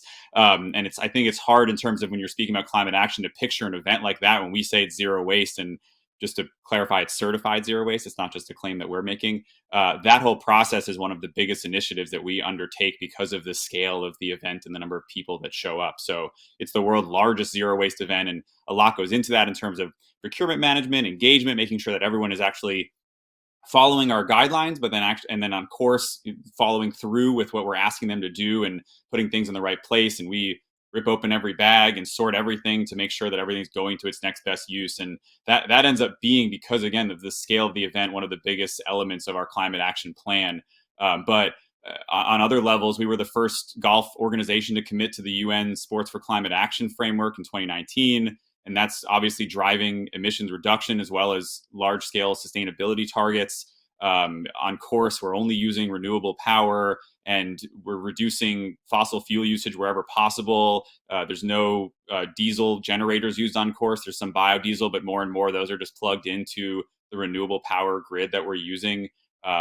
We're trying to go through every element of our operations and just cut out the emissions that are generated from those operations. So that's kind of, I would say, what we're doing on course. But then because of what you were just talking about, the community engagement, the scale that we are able to reach with our audience at home and then the audience that's there, the message around recycling correctly, composting where possible, those simple decisions that people can make are a huge element of our focus. We're also, like, for example, this year, and this is like, we don't have this to share yet, but we have a massive sign that's going to be in the middle of the course that's showing people what they can do at home beyond recycling and composting, because people see that as one of our core messages, but they don't understand that we are about a lot of different environmental focuses. So it has to do with, again, what's coming on course, the shipping of elements that are there, all the way through the audience kind of absorbing our message and how we're engaging people on course and at home. Wortley, credit to you and everyone at WM Phoenix Open for delivering that, and you have done consistently for a number of years. And we were talking earlier, I'm sure you were listening in on the discussion, about that balance of walking the walk and talking the talk, and you seem to be managing that very well as well. Now look, you mentioned the framework, and I'd say that you are amongst those organisations who won't find phase 2 difficult, because you're already there, as we kick on, and this commitment to reduce carbon emissions by 50% by 2040, and ultimately go further than that in further years. But along with your Forest Green Rovers, along with Envision Virgin Racing in Formula E, one of your responsibilities is to pass this on to others, and what your learnings have been, almost like what the best mistakes were that you made. Any particular lessons, Lee, where you'd say to other events, you really, really need to start doing this, for those big wins, for those more important emissions reduction activities? What would you pick out? Yeah, and WM gives me the platform to do that, like, as part of my job. I'm the sustainability lead for the Phoenix Open, but I oversee an advisory services team that's working with marathons and NHL and NFL stadiums and other golf tournaments, really across every sport. Motorsports is a huge focus for us right now. And we're able to take those lessons and help those different organizations work towards emissions reduction, improve sustainable material management, water reduction, reporting, certification. So that's you're kind of describing my job right now, which is a lot of fun at this point, because there's more demand, I think, than ever. And it's refreshing to see all these other events and organizations jumping on. And I think I get this question a lot from our customers and people that are just asking for general advice. Every organization needs to be measuring their footprint, and not that it stops there. I'll get to that in a second, but you need to understand your biggest impacts. On the material side, there's a lot of organizations that will focus on something that it might be front and center and tangible to people, but they're behind the scenes generating a lot of materials that they have no plan for. And it's really crucial to take a good temperature of your material management, and where that slots under is your emissions management too. You need to understand your scope 1, 2, and 3 emissions, because that's how you create a long-term strategy. If you're just focused on certain elements that may be publicly very appealing, but you're ignoring some of your biggest footprint, you're not actually having the difference that you're saying you are. And more now than ever, that's a risk, is what I tell people that maybe aren't as interested in sustainability. This is risk management, to be able to understand your data and answer questions. So that's the first part, and that shouldn't hold up any action, is the second part. While you're doing that, you need to map out any quick wins that you can have. You need to start long-term planning around transportation reduction and fuel usage reduction. And, part of the reason people like to work with us is that we understand the operational side. I know that this can seem like a huge undertaking. So one of the other elements that I always mention is just starting pilots. That's how a lot of the work that we've done is able to get implemented, is we do it at a small scale. We try it out, make sure the operations are all set, and then we're able to scale up very quickly because we're comfortable with how it works out. So some organizations can go full tilt and they don't need to do that kind of thing, but organizations that are a bit more tentative, I always try to recommend that. And then the other thing I'll just say is, what you've already been touching on is events are special. They're a chance for people to come and experience your event, but also get your message and then go back to wherever they came from, to their company or their home, and take that with them. And so making sure that you're using that to help your sponsors and the other stakeholders you have see what's going on site, but then how make that tangible so they can live it when they go back to work. I've seen firsthand, I've been working on the Phoenix Open, WM Phoenix Open, for 9 years. I might be wrong about that. It might be 10 years. I should count better. But I've watched firsthand how internal education has been driven by the work that we do on course. So I've watched people at Waste Management understand sustainable material management in a different way, because there's this tangible, cool example that, other industries don't get because they're not sports. That how do you take that and make it real to people and say, oh, if they do this here, if they do this at a golf tournament for 700,000 people and 8.5 months of zero waste work, I could probably do that too. And we're able to take that to other customers with kind of a case study that is impactful internally and externally. There's a lot to unpack there. Let me just briefly summarize. So first of all, you can't manage what you don't measure. Get measuring. And also, to that point, if you want to go further, get disclosing. I've worked with a number of organizations who work with CDP, Carbon Disclosure Project, that used to be known. And there's there's a myth around disclosure that it sort of necessarily brings bad PR, or that actually, you should be nervous or worried. Actually, this is the first step. And to, Kelli and Sam's points in our opening panel, and they spoke very strongly about this, just get on with it. Get on the journey. Do the first few things. Yes, you need to look at it in a holistic way, scope 1, 2, and 3. That's how you develop a strategy. And also, you spoke about the power of the match day, right? The event itself.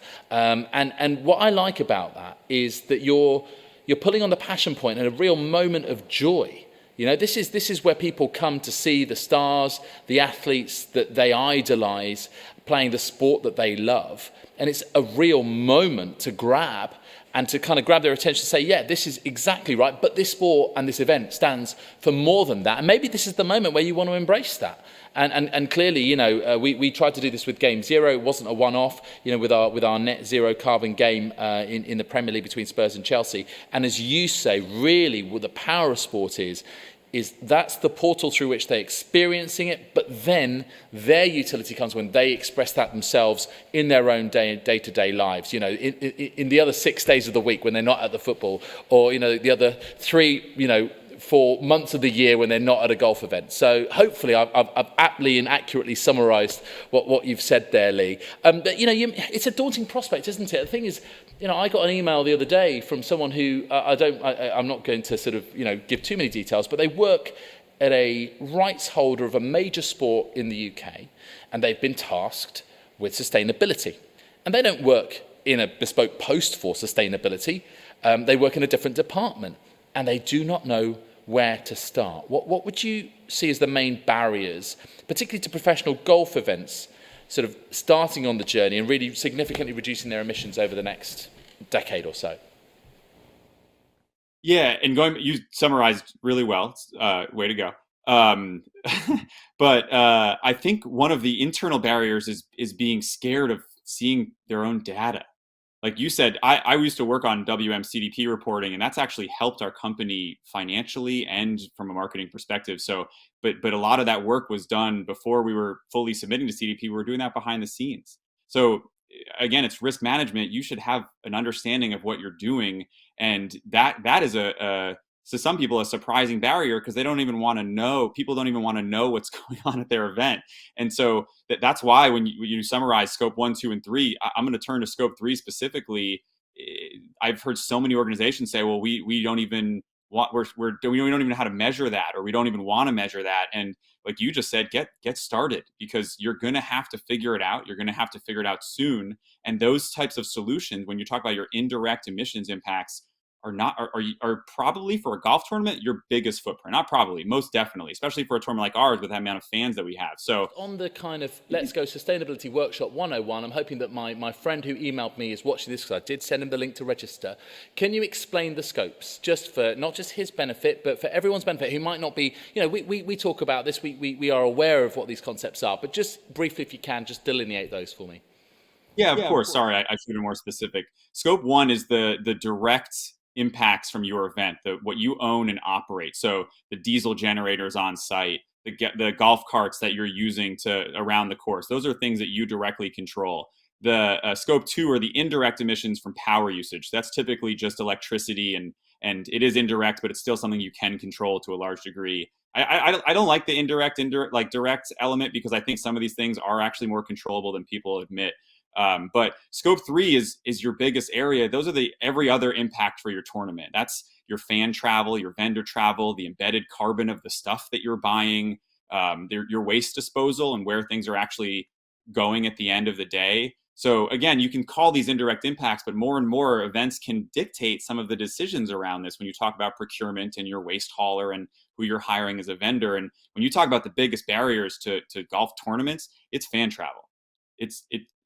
Fan travel across sports is the biggest impact from the event, and people seem to be a little hesitant to talk about it because they feel like there's no way to control it. But there are ways to reduce it in a significant capacity. You have to it takes some planning. It takes a lot of the coordination, collaboration that you were just talking about.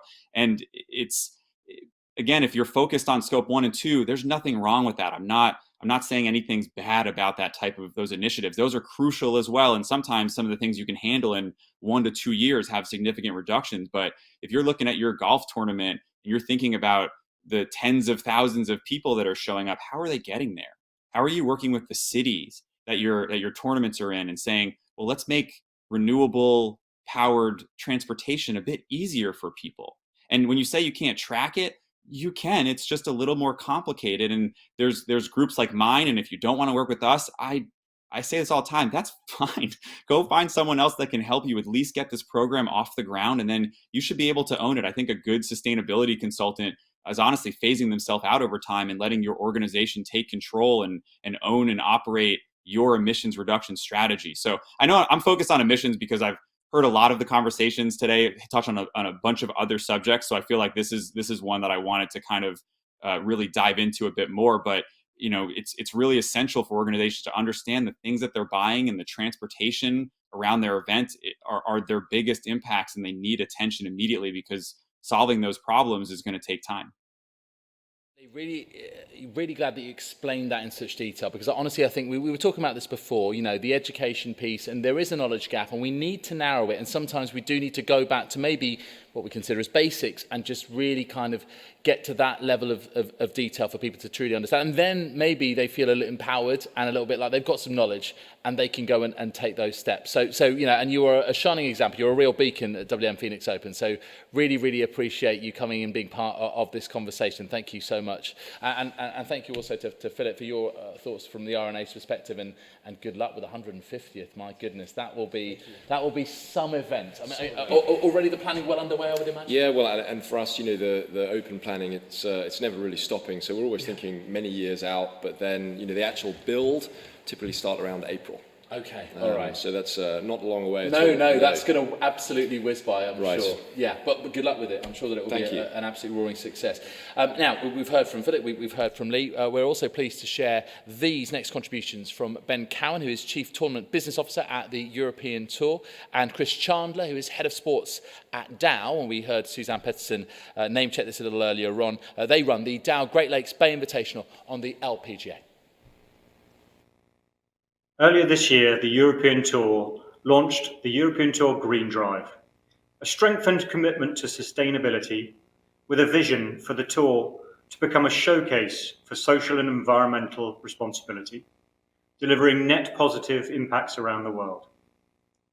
This company-wide initiative encompasses all aspects of the business with a committed aim to make continual progress from 2021 onwards.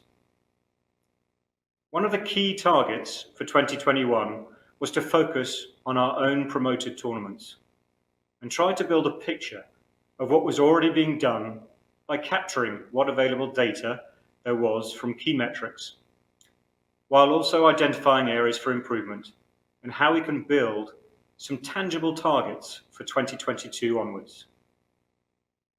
In 2021, the European Tour Green Drive focused on the following 6 key areas: biodiversity, procurement, food, materials, water, carbon and energy. Contractors were asked to actively engage with tournament teams and advise on how they can best assist in the delivery of more sustainable solutions. In many cases, this involved the efficient planning of transport to reduce the number of trucks travelling to site, the efficient management of utilities such as power and water. All the tournament teams worked closely with contractors to ensure as much of the post-tournament material was reused or repurposed. A key focus in reducing the carbon footprint of all tournaments was to prioritise local suppliers who can support events without travelling substantial distances or even internationally where possible. So as you can see, the European Tour Green Drive has set off on a strong footing, but there's so much more that we can do. We have to work together with all our partners in the golf industry to try and make the golf industry a cleaner and more sustainable environment for all of us. We set out to make the Dow GLBI one of the most sustainable events on the LPGA right from the start because today, more than ever, the world needs leadership in environmental sustainability. Sustainability is one of the core pillars of the Dow ambition, which is very important to us, and sustainability drives a lot of the material science innovation we do at Dow. Our customers and consumers at large are wanting their products, solutions, and processes to be more sustainable, which is where Dow is a world leader in helping to solve those challenges through science. As a company, we're in our 3rd decade of setting and achieving ambitious sustainability goals and have recently set new targets to achieve carbon neutrality by 2050, and that by 2035, we will close the loop by enabling 100% of Dow products sold into packaging applications to be reusable or recyclable. Being only a few years into our tournament, we're really proud of the initial vision and goals that we set, along with what we've been able to achieve thus far. We're the first LPGA event to become GEO Sustainably Certified and the only women's event globally to go through this type of certification. We're by no means perfect, and we haven't done everything that's out there that's possible, but we've made a commitment, we've put a plan in place, and we're trying to show through our leadership that change can happen and that we're all in this journey together. We're looking at a broad spectrum of environmental and social issues and have made good progress so far with things like creating a diversity and equity summit, showing how recycling plastics can become other products, STEM education and activities on site and in our community, a focus on working with local suppliers and contractors, cleaner energy, calculating and offsetting our emissions, sharing the Dow GLBI story and examples of encouraging other tournaments to push further, supporting our local environment and community nonprofits, and supporting the LPGA and LET on their larger, broader journeys.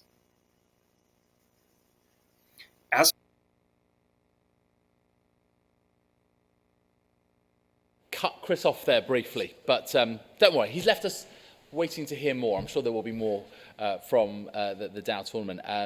Now listen, Jonathan from GEO is back. We heard there's a lot of detail and that these tournaments are doing great work. It's the shop window, as we discussed before. You know, it's a real opportunity, but it's a real responsibility as well for these very specific entities that run just the once a year, but they do so for over 4 days, and they try and really capitalise on that opportunity for this message. What were your thoughts on what you've heard there? Yeah, I think that, this is a dramatic change from the earlier conversation about grassroots facilities, but this is all part of golf, and it's kind of, the rich part, sort of tapestry of the industry. But I think this is a really interesting space, and not just for golf. A lot of temporary events struggle with sustainability issues and with emissions reduction. They're sort of, there for a period of time and then they're taken down. So, but I think what's happening in the events industry, and we're seeing it in golf, is this alignment between the levels of ambition and the levels of innovation within golf tournaments with what's happening in the area around them. So the idea of smart and sustainable golf tournaments in smart and sustainable cities, which is a huge movement in itself. Yeah. What can happen there? And I think Phil, and Lee have touched on that with that focus on partnerships. I do think that tournament organisers often do struggle, as Lee said, to think, how do we sort of work our way through this? And I like the way Lee described it. So what's your leadership? What's your effective implementation of the things you can do right now?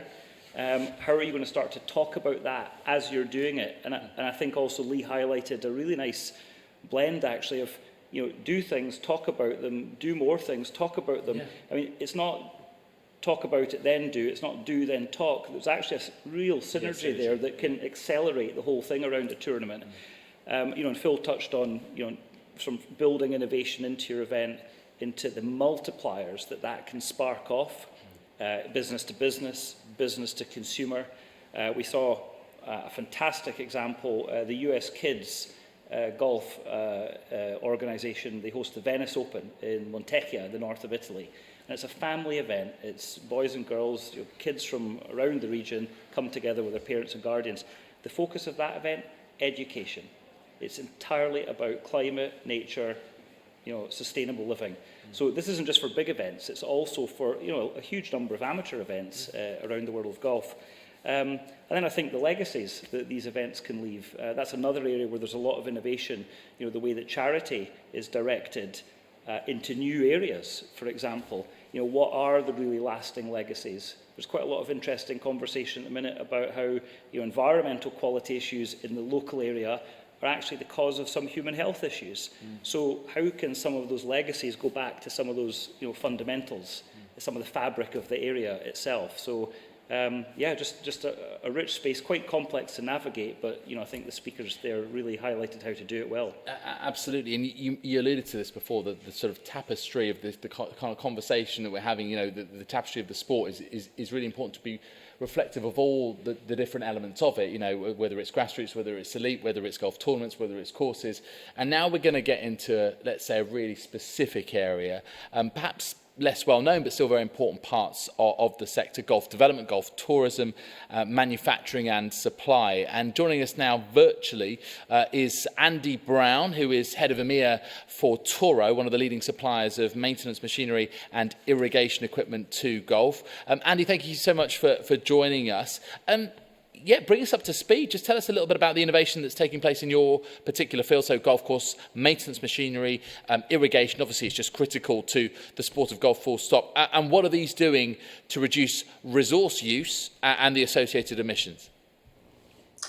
Well, good afternoon, and it's great to have this opportunity to have this conversation, because it's something which we've been involved with for a long time, and we've been involved with GEO and Jonathan's organisation for nearly a decade now, and we've been in this business for 100 years. So it's not new. This conversation about sustainability actually isn't really new from our perspective, because a lot of the products that we're producing now and others in the industry as well, they've taken a long time to actually develop. So we haven't just sort of turned around in the last couple of years and said, oh, we need to be doing this and therefore produce something. So we've been thinking about how to help our customers maintain their golf courses in a sustainable way. And more, I think the really exciting thing is that more and more of our customers, golf clubs and all other sports as well, where they're growing grass for sport, are coming to us now and saying, we really need some tools to help us meet our own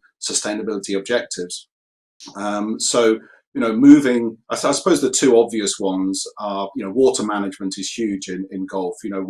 We are a user of water to grow grass across the world, and in some parts of the world, obviously, they need more water than maybe up in Scotland, particularly in Glasgow on the west coast where it rains quite a lot. But irrigation is a fundamental part of maintaining turf to a good standard to allow the standard of play that certainly the tournaments we've been talking about, but all golf courses require. So our aim has always been to, develop the technology that will allow people to use the minimum amount of water that's really needed to produce the quality of the surface and to maintain their golf course. So whether that is using computer control systems that actually manage the scheduling of the irrigation, we can schedule irrigation now down to the second, so we're not overwatering.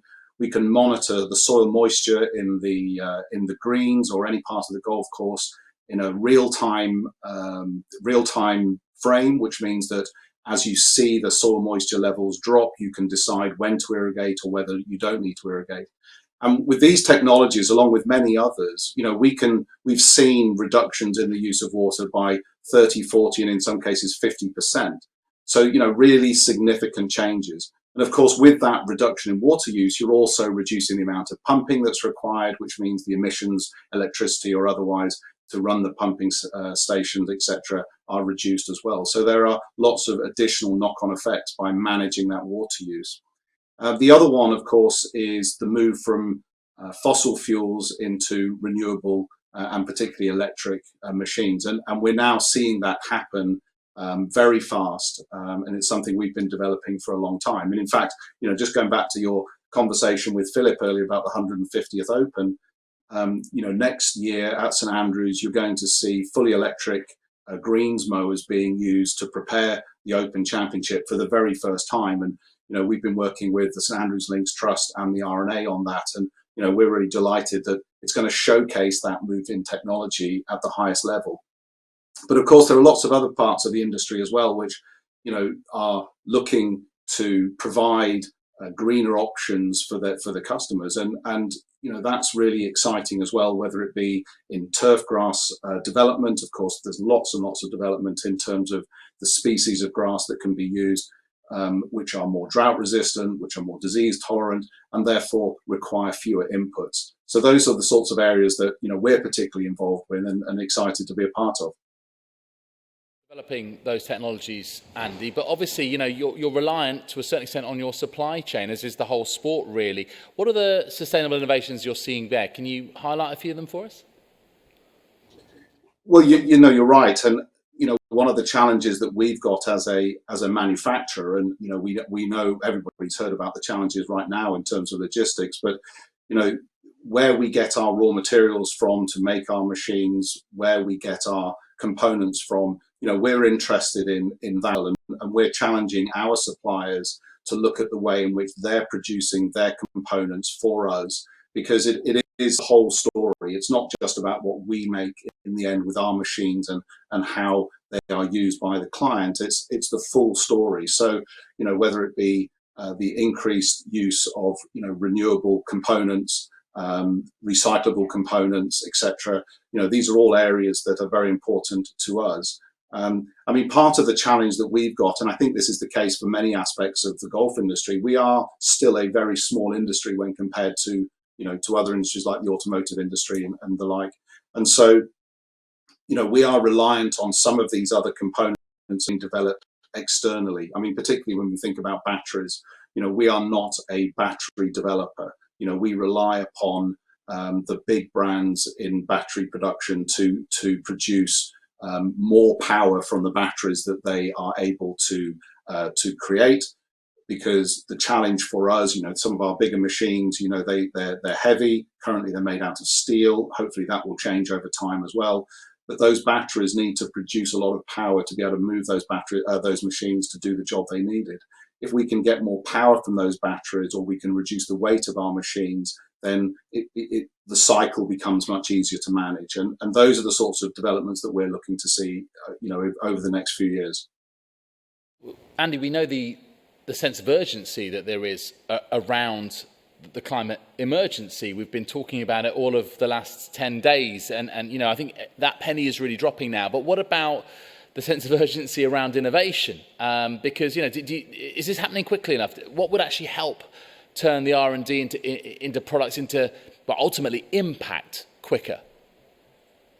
Well, I think the exciting thing is that it's happening. It is happening now, and there's been a long run up to this. As I said, machines take a long time to develop, and the different technologies that we employ take time. But they are coming on stream much quicker now, and so we're going to see significant changes in the types of products that are available for a golf club or any sports facility to use over the next 3, 4, 5 years, which is really great, and that's great to see.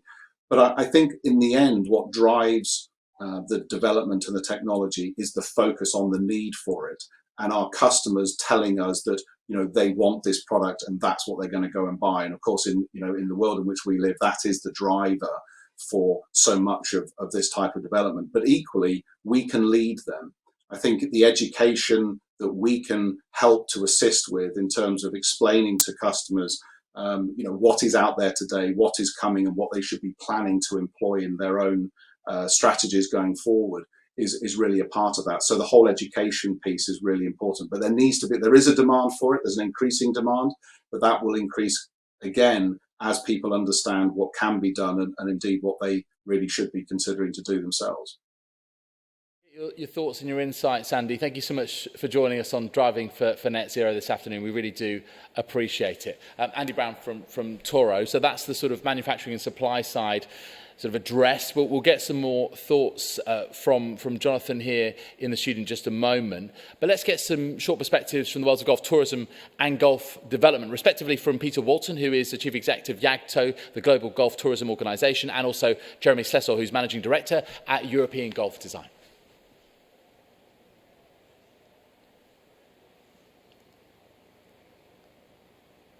So, YAGTO was established back in 1997, and we quickly became the global trade association for the golf tourism industry, working with golf tour operators and golf destinations across more than 90 countries.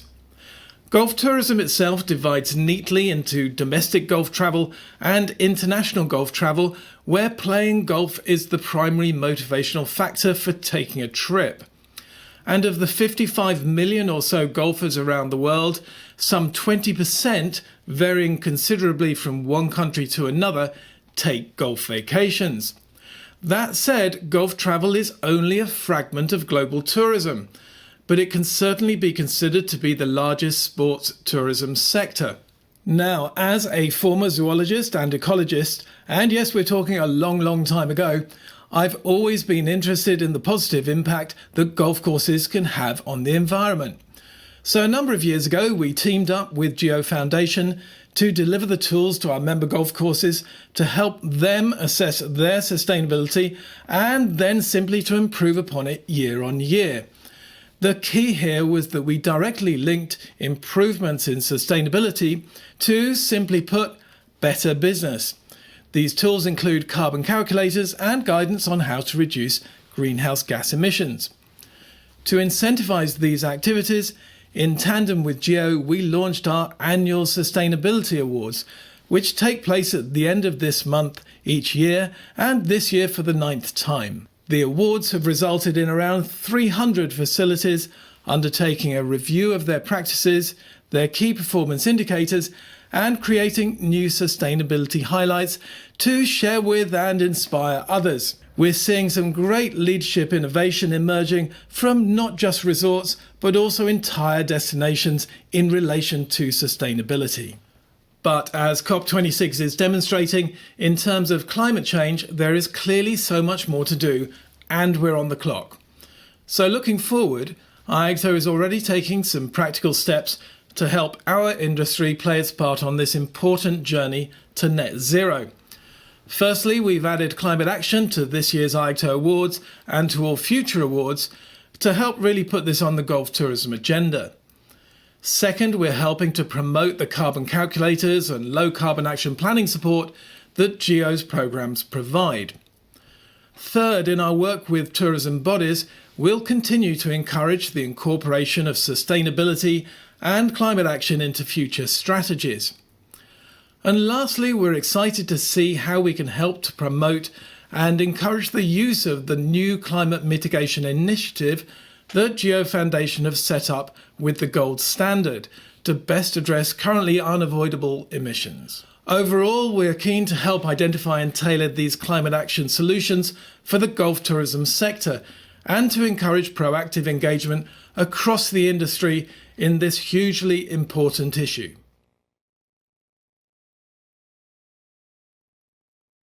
Well, hello everybody, it's a pleasure to be with you. You'll find more eloquent and more informed speakers than me, referring to the fact that as a society we need to deal with climate action. None of us personally or professionally are immune or isolated from that issue. Like most people, I drive a car, I get in planes a lot for work, and I live in a house that's not powered by renewables. So I recognize that I am part of the problem. But I also recognize both personally and professionally that I can be part of the solution. I work in an industry, golf development, that hasn't always got things right. We know that, and we've worked hard as an industry to correct past failings. And certainly in terms of best practice, the industry is unrecognizable from 10, 20, 30 years ago, or almost 40 years ago when I started. We had a moral and professional obligation to improve. We were consumers of land, we were consumers of resources, and now I'd very much like to think that we are custodians of both. Our fundamental belief is that golf can be a positive change and can positively impact on environment and climate. We believe well-designed, well-constructed golf courses can make a really positive contribution to the environment, to climate, and to the community. We believe that the development of new courses and the renovation of existing courses should be low carbon, short and long term. Now, the developments that we're involved with are under increasing scrutiny, and actually that scrutiny is welcomed. The scrutiny is there partially because we haven't been as good as we should have been in the past, but now the scrutiny is welcome because for the first time, working with the Gulf Environment Organization Foundation, we have the tools to demonstrate sustainability in the short, medium, and long term. So what are we doing as a company? We've long struggled with the paradox that we thought we designed environmentally sound, sustainable, financial, good golf courses, but in order to provide that service, we had to get on a plane or drive distances, often long distances, with all the emissions that entailed. So working with Gulf Environment Organization, we've looked at every aspect of our business, and where we can reduce our emissions, we have done so. Where there are unavoidable emissions, we're looking to offset those with a credible program run by Gold Standard. So we encourage everybody in the industry to follow the updated sustainability standards set by Gulf Environment Organization. We encourage everybody in the industry to look at every aspect of their business, reduce emissions where they can, and offset, mitigate where they cannot. And we encourage everybody in the industry to continue to refine best practice so that golf can have its place in all of the actions to prevent climate change. Indeed, and difference in tone there, Jonathan, between Peter and Jeremy. And actually what I really liked about Jeremy was his honesty, was his frankness. You know, we're not perfect, and golf at times has been far from perfect. But as I mentioned before, we need, you know, millions of imperfect environmentalists, don't we? We need people making small incremental changes, but then, you know, the evolution of the argument towards the call to action.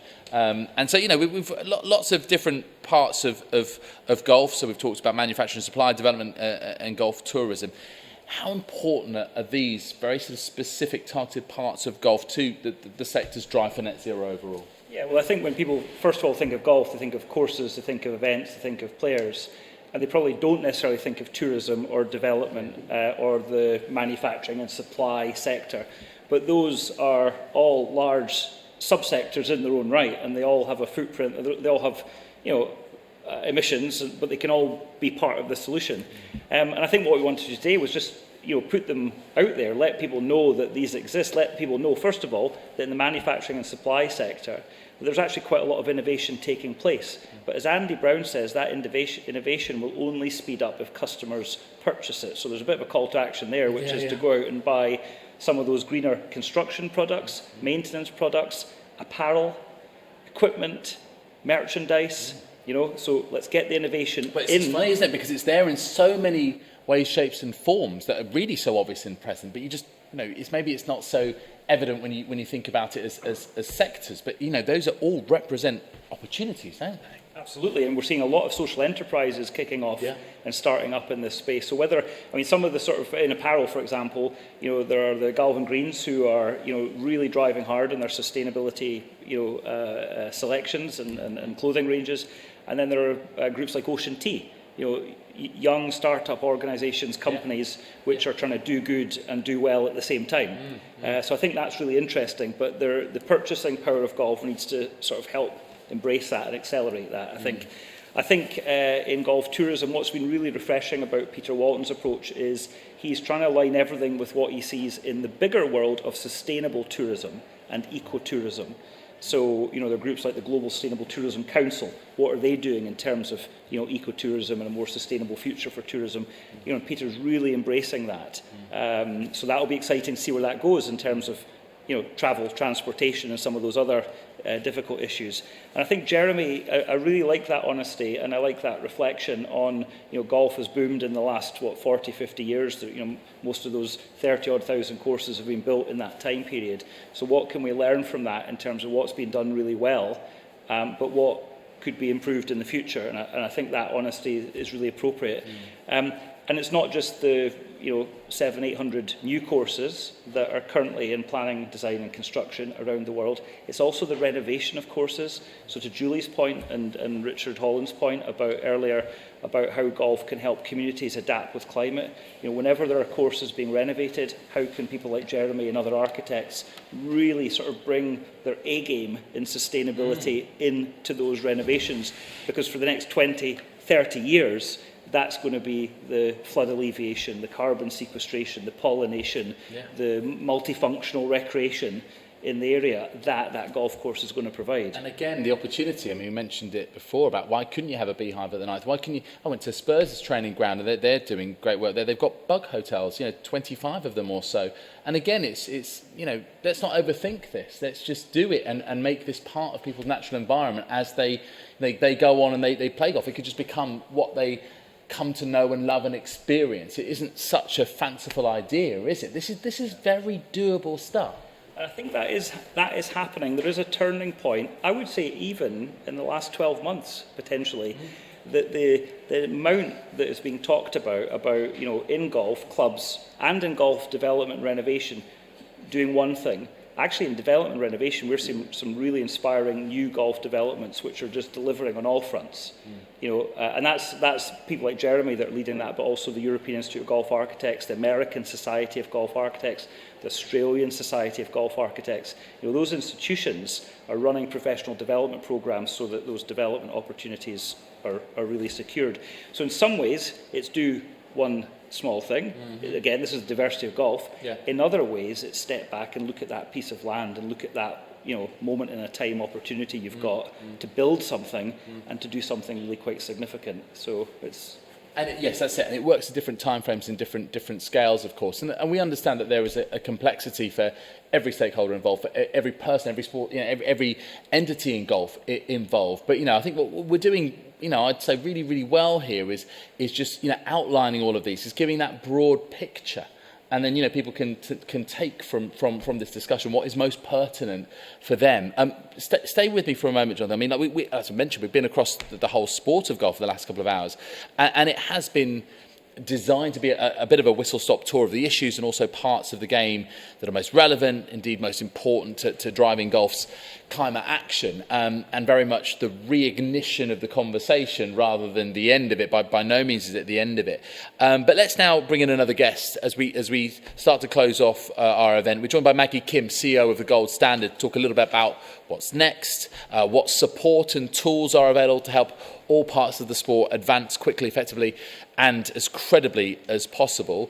So let's try and connect now with Maggie and ask, well, first of all, what do you think of what you've heard today, Maggie, and all the sort of different approaches, that the pathway to net zero that the different parts of golf are setting out on? Does it give you hope? I have to say, well, first of all, good afternoon, good evening, everyone, and sorry that I couldn't be there in person. I have to say I'm very overwhelmed by honesty and positive determination of leading actors of golf industry actually committing to really not only being responsible and sustainable, but being ambitious. So I heard a lot of that throughout the conversations, and also bringing further innovation that are being encouraged. So as Jonathan said, I do see the turning point happening in the last 12 months. It's been pretty noticeable how climate change and sustainable development has came into center of a lot of planning and consumption and sourcing in all of our decision making, not only from government corporates, but also individuals and small communities. So very overwhelmed to hear the discussion that's been going on this afternoon. And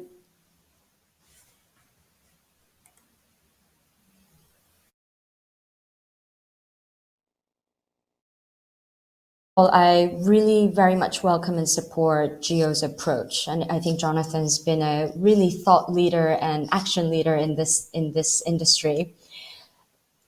GEO's really leading and helping the golf sector take climate action that's in line with what science says we need to be to reach the temperature goals and deliver the ambition that the national and corporate leaders in Glasgow this week and last week have committed to.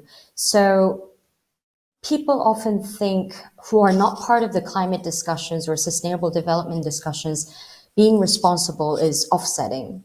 But GEO really break out of that rule and started working on what we call a mitigation hierarchy, which is first you need to measure and disclose your climate impact. So being honest and being credibly setting that baseline where you're starting.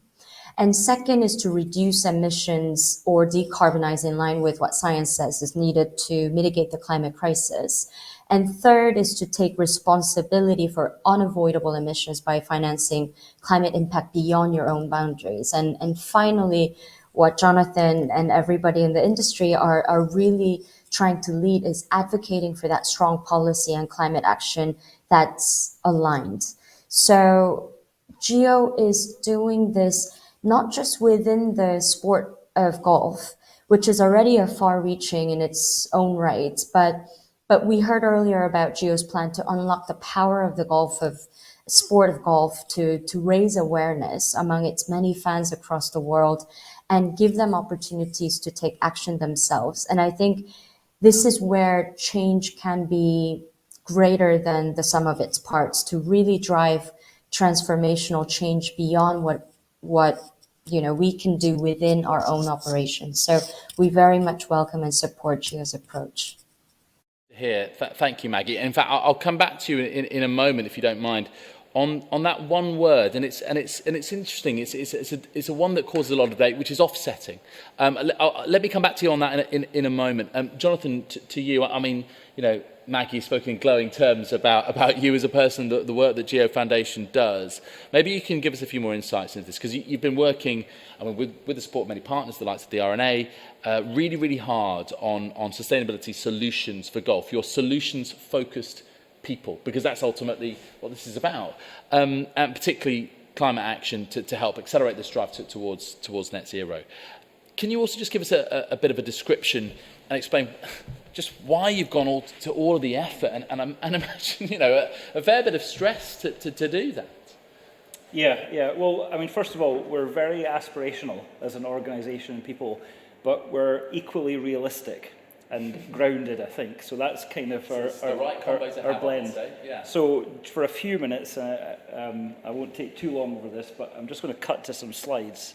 I've got a few slides just to describe those solutions, because we didn't want to leave people hanging in the golf sector with what can I do? What is my pathway? Where do I start? How do I track things? How do I communicate it? So we built some solutions.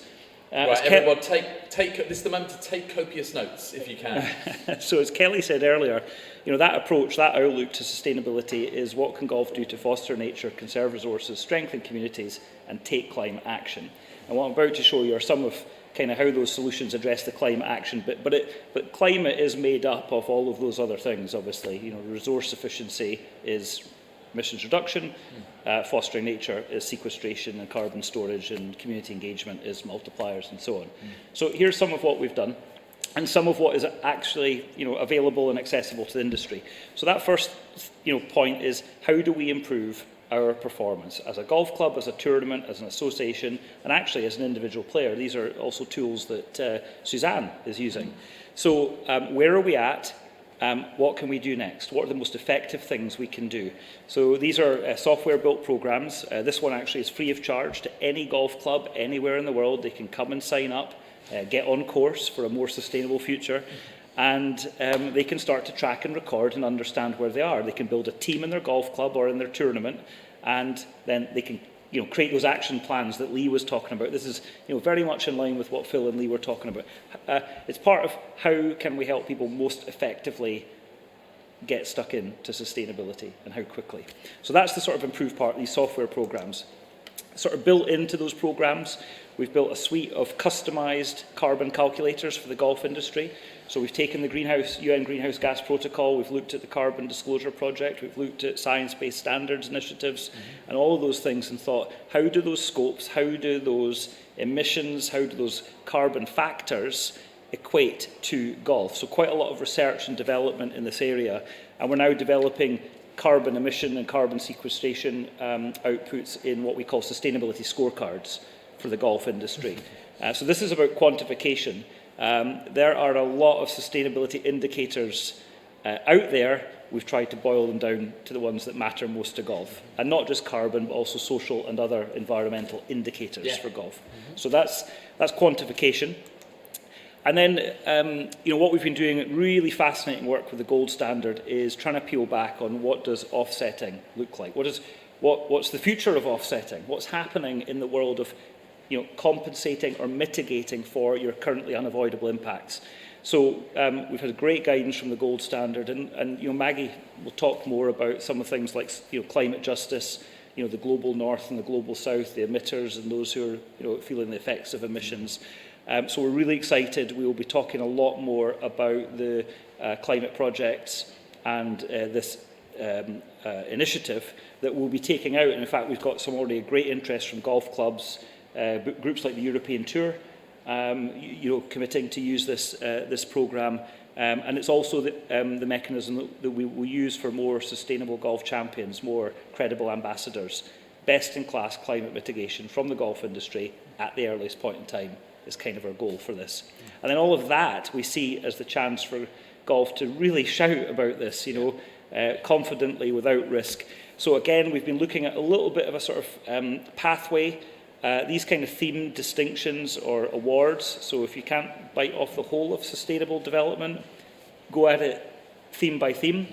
And then we have this GEO certified label, which is ISEAL accredited. It's alongside Forest Stewardship Council and others, because when we talk about certification, we wanted that to meet some really important principles and codes of good practice. Yeah. So this is what we've been working hard to try and do and put on a plate for golf, coming from the right place for the right reasons and at the right time, we hope. Fantastic. Okay, right, you can put your pens down now, everyone. Maggie, let me come back to you and that third slide that Jonathan showed us there, mitigation. Why is this particular part of climate so important to get right? Why is it important? Well, we need to get it right. First of all, we need to make it happen. And I think science says, and the recent IPCC report and all the COP26 discussions really did focus, we need to get there fast.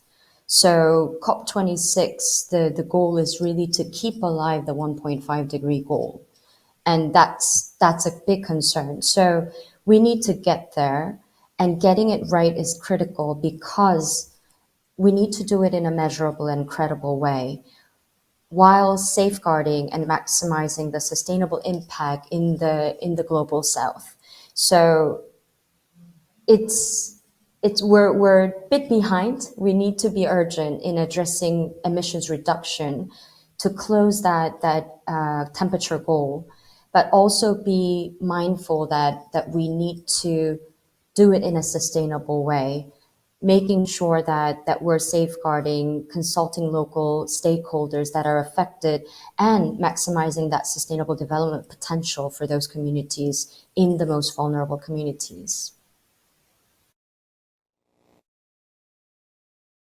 It's a complex part of the conversation, but one that absolutely needs to be highlighted. Maggie, thank you so much for joining us today. We really do appreciate you just giving us some closing thoughts and insights, and we'll speak again soon, I'm sure. Maggie Kim, CEO of the Gold Standard, thank you very much indeed. Okay, so that is pretty much it for today, but clearly not for golf and for climate action. Don't forget to keep an eye out for further driving net zero events and communications over the weeks and months ahead. In the meantime, Jonathan and his colleagues at the GEO Foundation would love to hear from you. If you've got any questions or comments, go to sustainable.golf, the website, or the socials as well, on all social media platforms at Sustainable Golf. Simple as that, really. And we'd really love to thank everyone who contributed to today's event, to the Scottish Government for supporting, to all of those out there across golf who are really active and stepping up their efforts in sustainability and climate action. Hopefully today's event has provided more inspiration for you, and simply to all of you who took the time today to tune in. And just in case you missed this earlier, we thought it was a really impactful video, and we'd love to show it once again and maybe add to it one thought. How are you going to play your part? I'm David Garrido. Thank you for being with us. See you next time.